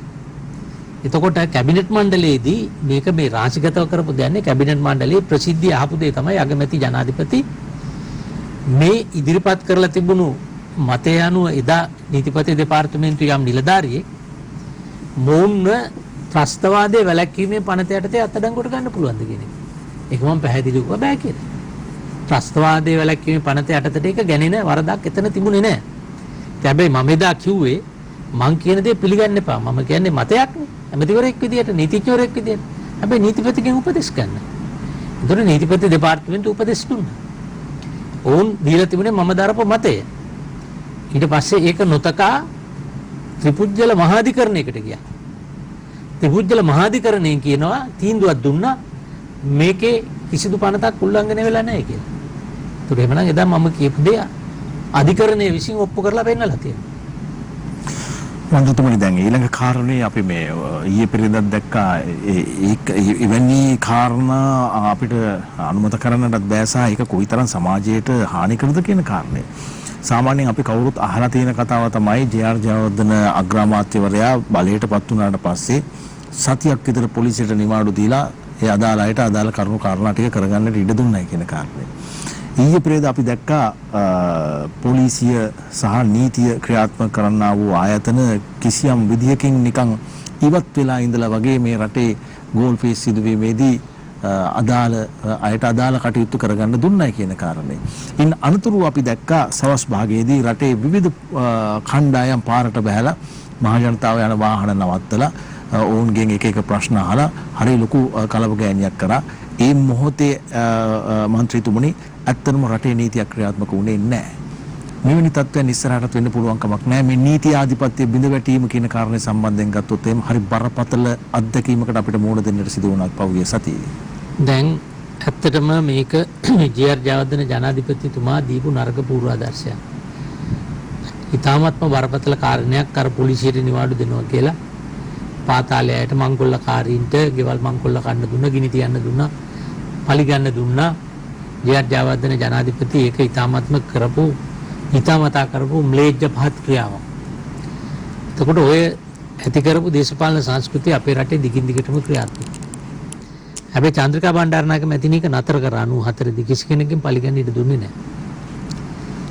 තමුත් ඊට පස්සේ නැවත වතාවක් මේක ක්‍රමානුකූලව කරලියට ආවා. මේ හරහා අපේ රටේ ඔබ කිව්වා හරි ඒ කාල සීමාව තුළ රට ඇත්තටම නීති ආධිපත්‍ය බිඳ වැටිලා අරාජික තත්වයකට පත් වුණා. මිනිමරුන් සිද්ධ වුණා. දේපල හානි සිද්ධ වුණා. මේකෙදි අපි තීරුම් ගත යුතු කාරණයක් තියෙනවා. දැන් ළඟම බස් ගිනි තියලා තිබුණා. අනිකුත් බස් ගිනි තියලා තිබුණා. දේපල වලට හානි කරලා තිබුණා. ගිනි තිව්වා. එතකොට දැන් මේ යාන වාහන රක්ෂණය කරලා තිබුණා නම් රක්ෂණ සංස්ථාව හෝ රක්ෂණ සමාගමෙන් මේවට වන්දි ගෙවන්න ඕන. ගෙවල් රක්ෂණය කරලා තිබුණොත් තේජ්ජ වන්න ඕන. එතකොට එහෙමනම් රක්ෂණ සංස්ථාවේ තියෙන සල්ලි වලින් තමයි ඒක පියවන්න ඕන. සමාගමක් නම් රක්ෂණ සමාගමකින් නම් ඒක ගෙව්වේ ඒ සමාගමේ සල්ලි ගෙවනකොට සමාගමේ ලාභය අඩු වුණාම ආණ්ඩුවට ගෙවන බදු ප්‍රමාණය අඩු වෙනවා. ඒතකොට දැන් මේ ගිනි තියපු බස් වෙනුවට වාහන වෙනුවට අලුතින් වාහන රටට ගේන්න වෙනවනේ. කවුරු හරි මේව ගෙන්නන්න එපා. විශේෂයෙන්ම මහජන ප්‍රයෝජනයට පොදු ප්‍රවාහන සේවයට අයිතිව. ඒතකොට ඒ ගේනකොට අපි ගෙන්නන්න ඕන ඩොලර් වලින්. ඒතකොට අපේ රටට එන ඩොලර් ටික තමයි මේවට පාවිච්චි කරන්න වෙන්නේ. කවුරු ගිනි තියුවත් පාවිච්චි කරන්නේ ඒ සල්ලි. එහෙමනම් ඒ සල්ලි කොහෙන්ද හොයන්නේ? ඒ සල්ලි හොයන්න නම් අනිවාර්යයෙන්ම වක්‍ර අඩුම ගානේ ඍජු බදු සහ වක්‍ර බදු වලින් ඒක හොයන්න ඕනේ. එහෙමනම් දැන් මේ කරපු විනාශ කරපු හැම දේපලකම වටිනාකම ප්‍රතිපූර්ණය කිරීම සිද්ධ වෙනකොට ඒ සඳහා ඩොලර් වියදම් කරනකොට මොකද වෙන්නේ? අපේ රටේ මේ විනාශකාරී දේවල් වලට තුන්හිතකින්වත් අනුබල නොදෙන, ආධාර නොදෙන, ප්‍රාර්ථනා නොකරන ඒ පුරවැසියාගේ සීනි කිලෝ එක ගන්නකොට පරිප්පු කිලෝ එක ගන්නකොට ඒකට බද්ද එකතු වෙනවා. එහෙමනම් මේ කරපු විනාශකාරී ක්‍රියාවන් වෙනුවෙන් අපේ රටේ මහපාරයන් හිඟන මිනිස්සුන්ට පවා මේකට යම් වන්දියක් ගෙවන්න වෙනවා. මොකද මේ ජීවන බර ඒගොල්ලන්ටනේ එකතු වෙන්නේ. ඉතින් ඒකේ අර සාමකාමීව යම්කිසි අරගලයක් කරලා තරුණ කොටස් දිනා ගන්න ගියපු ඒගොල්ලන්ගේ අදිෂ්ඨානයට කරපු ලොකු බාධාවක් මේක. එක පැත්තකින්. අනිත් එකේ තරුණ කොටස් යම්කිසි ජයග්‍රහණයක් ලැබුවා. මොකද ඒගොල්ලන්ගේ පළවෙනි ඉල්ලීම උනේ මේ පෞල් පාලනය නතර කරන්න. ගෝට ගෝ හෝම් කියලා බෝඩ් එකේ එල්ලගෙන හිටියට අත් වශයෙන්ම ඒගොල්ලෝ කිව්වේ මේ පෞල් පාලනය නතර කරන්න. ඒ වගේ මේ කැබිනට් මණ්ඩලයේ ඉන්න ප්‍රකට දූෂිතයි කියලා ප්‍රකට අය ඉන්නවා. මේගොල්ලන්ගේ තොර පාලනයක් දෙන්න. එතකොට ඒ ජයග්‍රහණය ඒගොල්ලෝ ලබා ගත්තා. ඇමති මණ්ඩලය ගෙදර යවුවා, ආණ්ඩුව ගෙදර යවුවා, අග්‍රාමාත්‍යවරයා ගෙදර යවුවා, ඒ ටික කරගත්තා ඒගොල්ලෝ. එහෙමනම් ඉතිරි වෙලා තියෙන්නේ ගෝඨාභය රාජපක්ෂ මහත්මයා විතරයි. දැන් ඉතින්දී අපි යෝජනා කරලා තියෙන්නේ අපි කරන දෙයක් කරන්න වෙන්නේ මේ ආණ්ඩු ක්‍රම ව්‍යවස්ථාවේ ඇතුළතනේ. ව්‍යවස්ථා රාමුව තුල ඒ රටට අවශ්‍ය පරිවර්තනය කරලා කාගෙත් ගෞරවය රැකෙන විදිහට කටයුතු කරන්න ක්‍රමවේදයක් හදන්න ඕනේ. ඉතින් ඒ අනුව බලපුවාම ගෝල්ඩ් ෆේස් එකේ වගේම රටේ හැමතැනින්ම එකතු වුණ මේ අරගල කරුවෝ කියලා අපි නම දැම්මට මේ අපේ සමාජයේ අපේම කොටස්නේ. ඔකේ පෞලි සමාජිකයා වෙන්න පුළුවන් අරගල කරුවා. ඒකට මේක සමස්තයක් විදිහට රටක් ඉදිරිපත් වෙලා කරපු අරගලයක් නේ. සුළු පිරිසක් විතරයි මේකට විරුද්ධ. බහුතරයක් මේකට කැමති. ඒතකොට මේ දිනාගත්ත ජයග්‍රහණය මට තේරෙන විදිහට ආපහු හරවන්න. ඒ ජයග්‍රහණයට කැලලක් ඇති කරන්න තමයි මේ විනාශකාරී කටයුතු සිද්ධ කරන්නේ. ඒක ඊටාත්ම නරක පූර්වාදර්ශයක්. ඒකේ ඒ වගේම රටේ ආර්ථිකයට නරක විදිහට බලපානවා. ඒ වගේම අපිට පහුගිය අවුරුදු 2-3ක ඉඩෝර කාලයකින් පස්සේ අපිට විශාල වශයෙන් විශේෂයෙන්ම රුසියාවෙන් වගේ රටවල් වලින් සංචාරකයෝ එමින් පැවතුණා. මොකද මේක අපිට හොඳ අවස්ථාවක් මේ වෙනකොට රුසියාව ඒගොල්ලන්ගේ පුරවැසියන් සංචාරකයෝ විදිහට ලෝක අනිත් රටවල් වලට යවන්නේ නැහැ. යවන්නේ රටවල් දෙක තෝරාගත්ත රටවල් 2-3කට විතරයි. එතකොට අපිට විශාල වශයෙන් සංචාරකයන් අද්දගෙන අපිට ඩොලර් හොයාගන්න තිබුණ අවස්ථාව තමයි අපි මේ අහිමි කරගෙන දැන් ඩොලර් නෑ කියලා අඬන්නේ. මං හිතනවා අපිට අඩුම ගානේ අර වර්ධනය වෙමින් ආපු ක්‍රමයට සංචාරකයෝ ගෙන්න ගන්න පුළුවන් වුණා නම් මේ මාස 2 තුල අපිට තෙල් ප්‍රශ්න විසඳ ගන්න තිබුණා. මන්ත්‍රීතුමනි අපිට දැන් කතා බහ අවසන් කරන්නට කාලේ හරි. ඔබතුමාගෙන් මම වෙනම දැන් මේ මෙච්චර වෙලා කතා කරපු ප්‍රශ්න වලට අමතරව ප්‍රශ්නයක් අහන්න මේ අතද ඔබතුමා පාර්ලිමේන්තුවේ වැටුපු අවුරුදු දැන් දශක එකමාරකට වැඩි කාලයක් විතර අරගෙන නැහැ කියන්නේ. නෑ මං වැටුප දිගටම ගත්තා. අවුරුදු 18ක් මම පාර්ලිමේන්තුවේ හිටියා වැටුප ගත්තා. මම අවුරුදු 8ක හෝ 9ක මට ලැබුණු වැටුප් සියල්ලේ සමස්තය තමයි එකතු කරලා ඒවකට ලක්ෂ 50ක 2010-11 කාලේ මාරගම පිළිකා රෝහලට අංග සම්පූර්ණ ශල්‍යාගාරයක් ගොඩනැගිල්ල නෙවෙයි ශල්‍යාගාර ආම්පන්න කට්ටලයක් මහා බ්‍රිතාන්‍යයෙන් ආනයනය කරලා පරිත්‍යාග කරා. ඒ වගේම මට පුළුවන් වෙලාවට ගත්තොත් කොවිඩ් කාලේනකොට මම විශාල බේත් තොගයක් සෞඛ්‍ය අමාත්‍යාංශයට දුන්නා. ඉරණවිල රෝහල හදන්න අලුතෙන් ඇති කරන්න යඳන් 25ක්ම අරගෙන දුන්නා. ඒ වගේම මේ පාර්ලිමේන්තු වාරේ පටන් අරන් මාස 5ක් යනකොට මට ඉතුරු තිබුණු සල්ලි ටික කවුරු හරි වෛද්‍යවරයෙක් කිව්වා අර නොමේරු ලදරු ඒකකයකට අවශ්‍ය යන්ත්‍රයක් නැහැ, ඉන්කියුබේටරයක් නැහැ, කිරිපත්කුඩ රෝහලේ කියලා ලක්ෂ 10ක් විතර වටින ඒක මම අරගෙන පරිත්‍යාග කරා.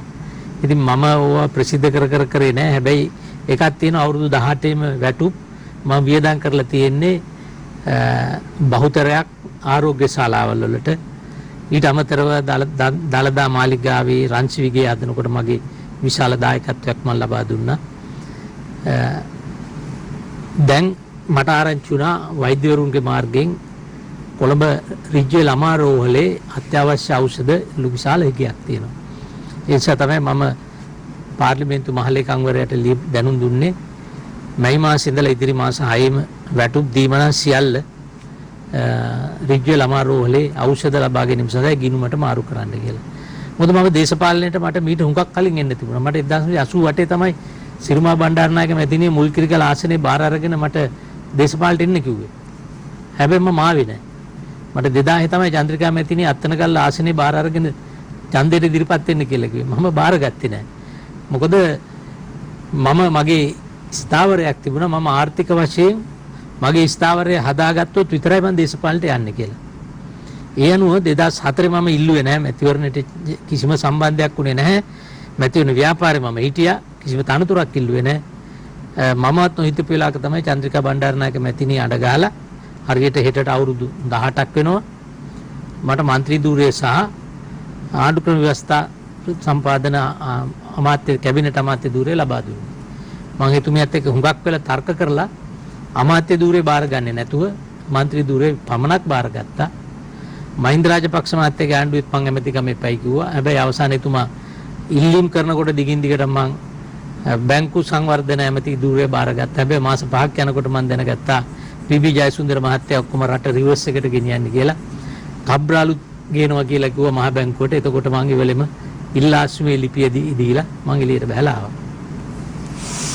හොඳයි. අපි අද කතා බහ කරේ ශ්‍රී ලාංකේය දේශපාලනය තුළ ඉතාමත්ම සුවිශේෂී චරිතයක් බවට පත්වෙච්ච හිටපු අමාත්‍යවරයෙක්, ඒ වගේම වර්තමාන පාර්ලිමේන්තු මන්ත්‍රීවරයෙක්, විශේෂයෙන්ම නීතිය පිළිබඳව කතා බහ කිරීමේදී බොහෝ කරුණු කාරණා පිළිබඳව අපිට කතා කරන්න පුළුවන් එතුමන් ගැන ජනාධිපති නීතිඥවරයෙක්, ඒ වගේම ආචාර්ය වරයෙක් බවට පත් වෙලා තිබෙන ආචාර්ය විජේදාස රාජපක්ෂයන්. කියන්නේ එතුමන්ගේ බුද්ධිය පිළිබඳවත්, එතුමන්ගේ ක්‍රියාකාරීත්වය පිළිබඳවත්, එතුමන්ගේ මානව දයාව පිළිබඳවත් අපිට මේ කතා බහේදී කතා බහ කරන්නට පුළුවන්කම තිබුණා.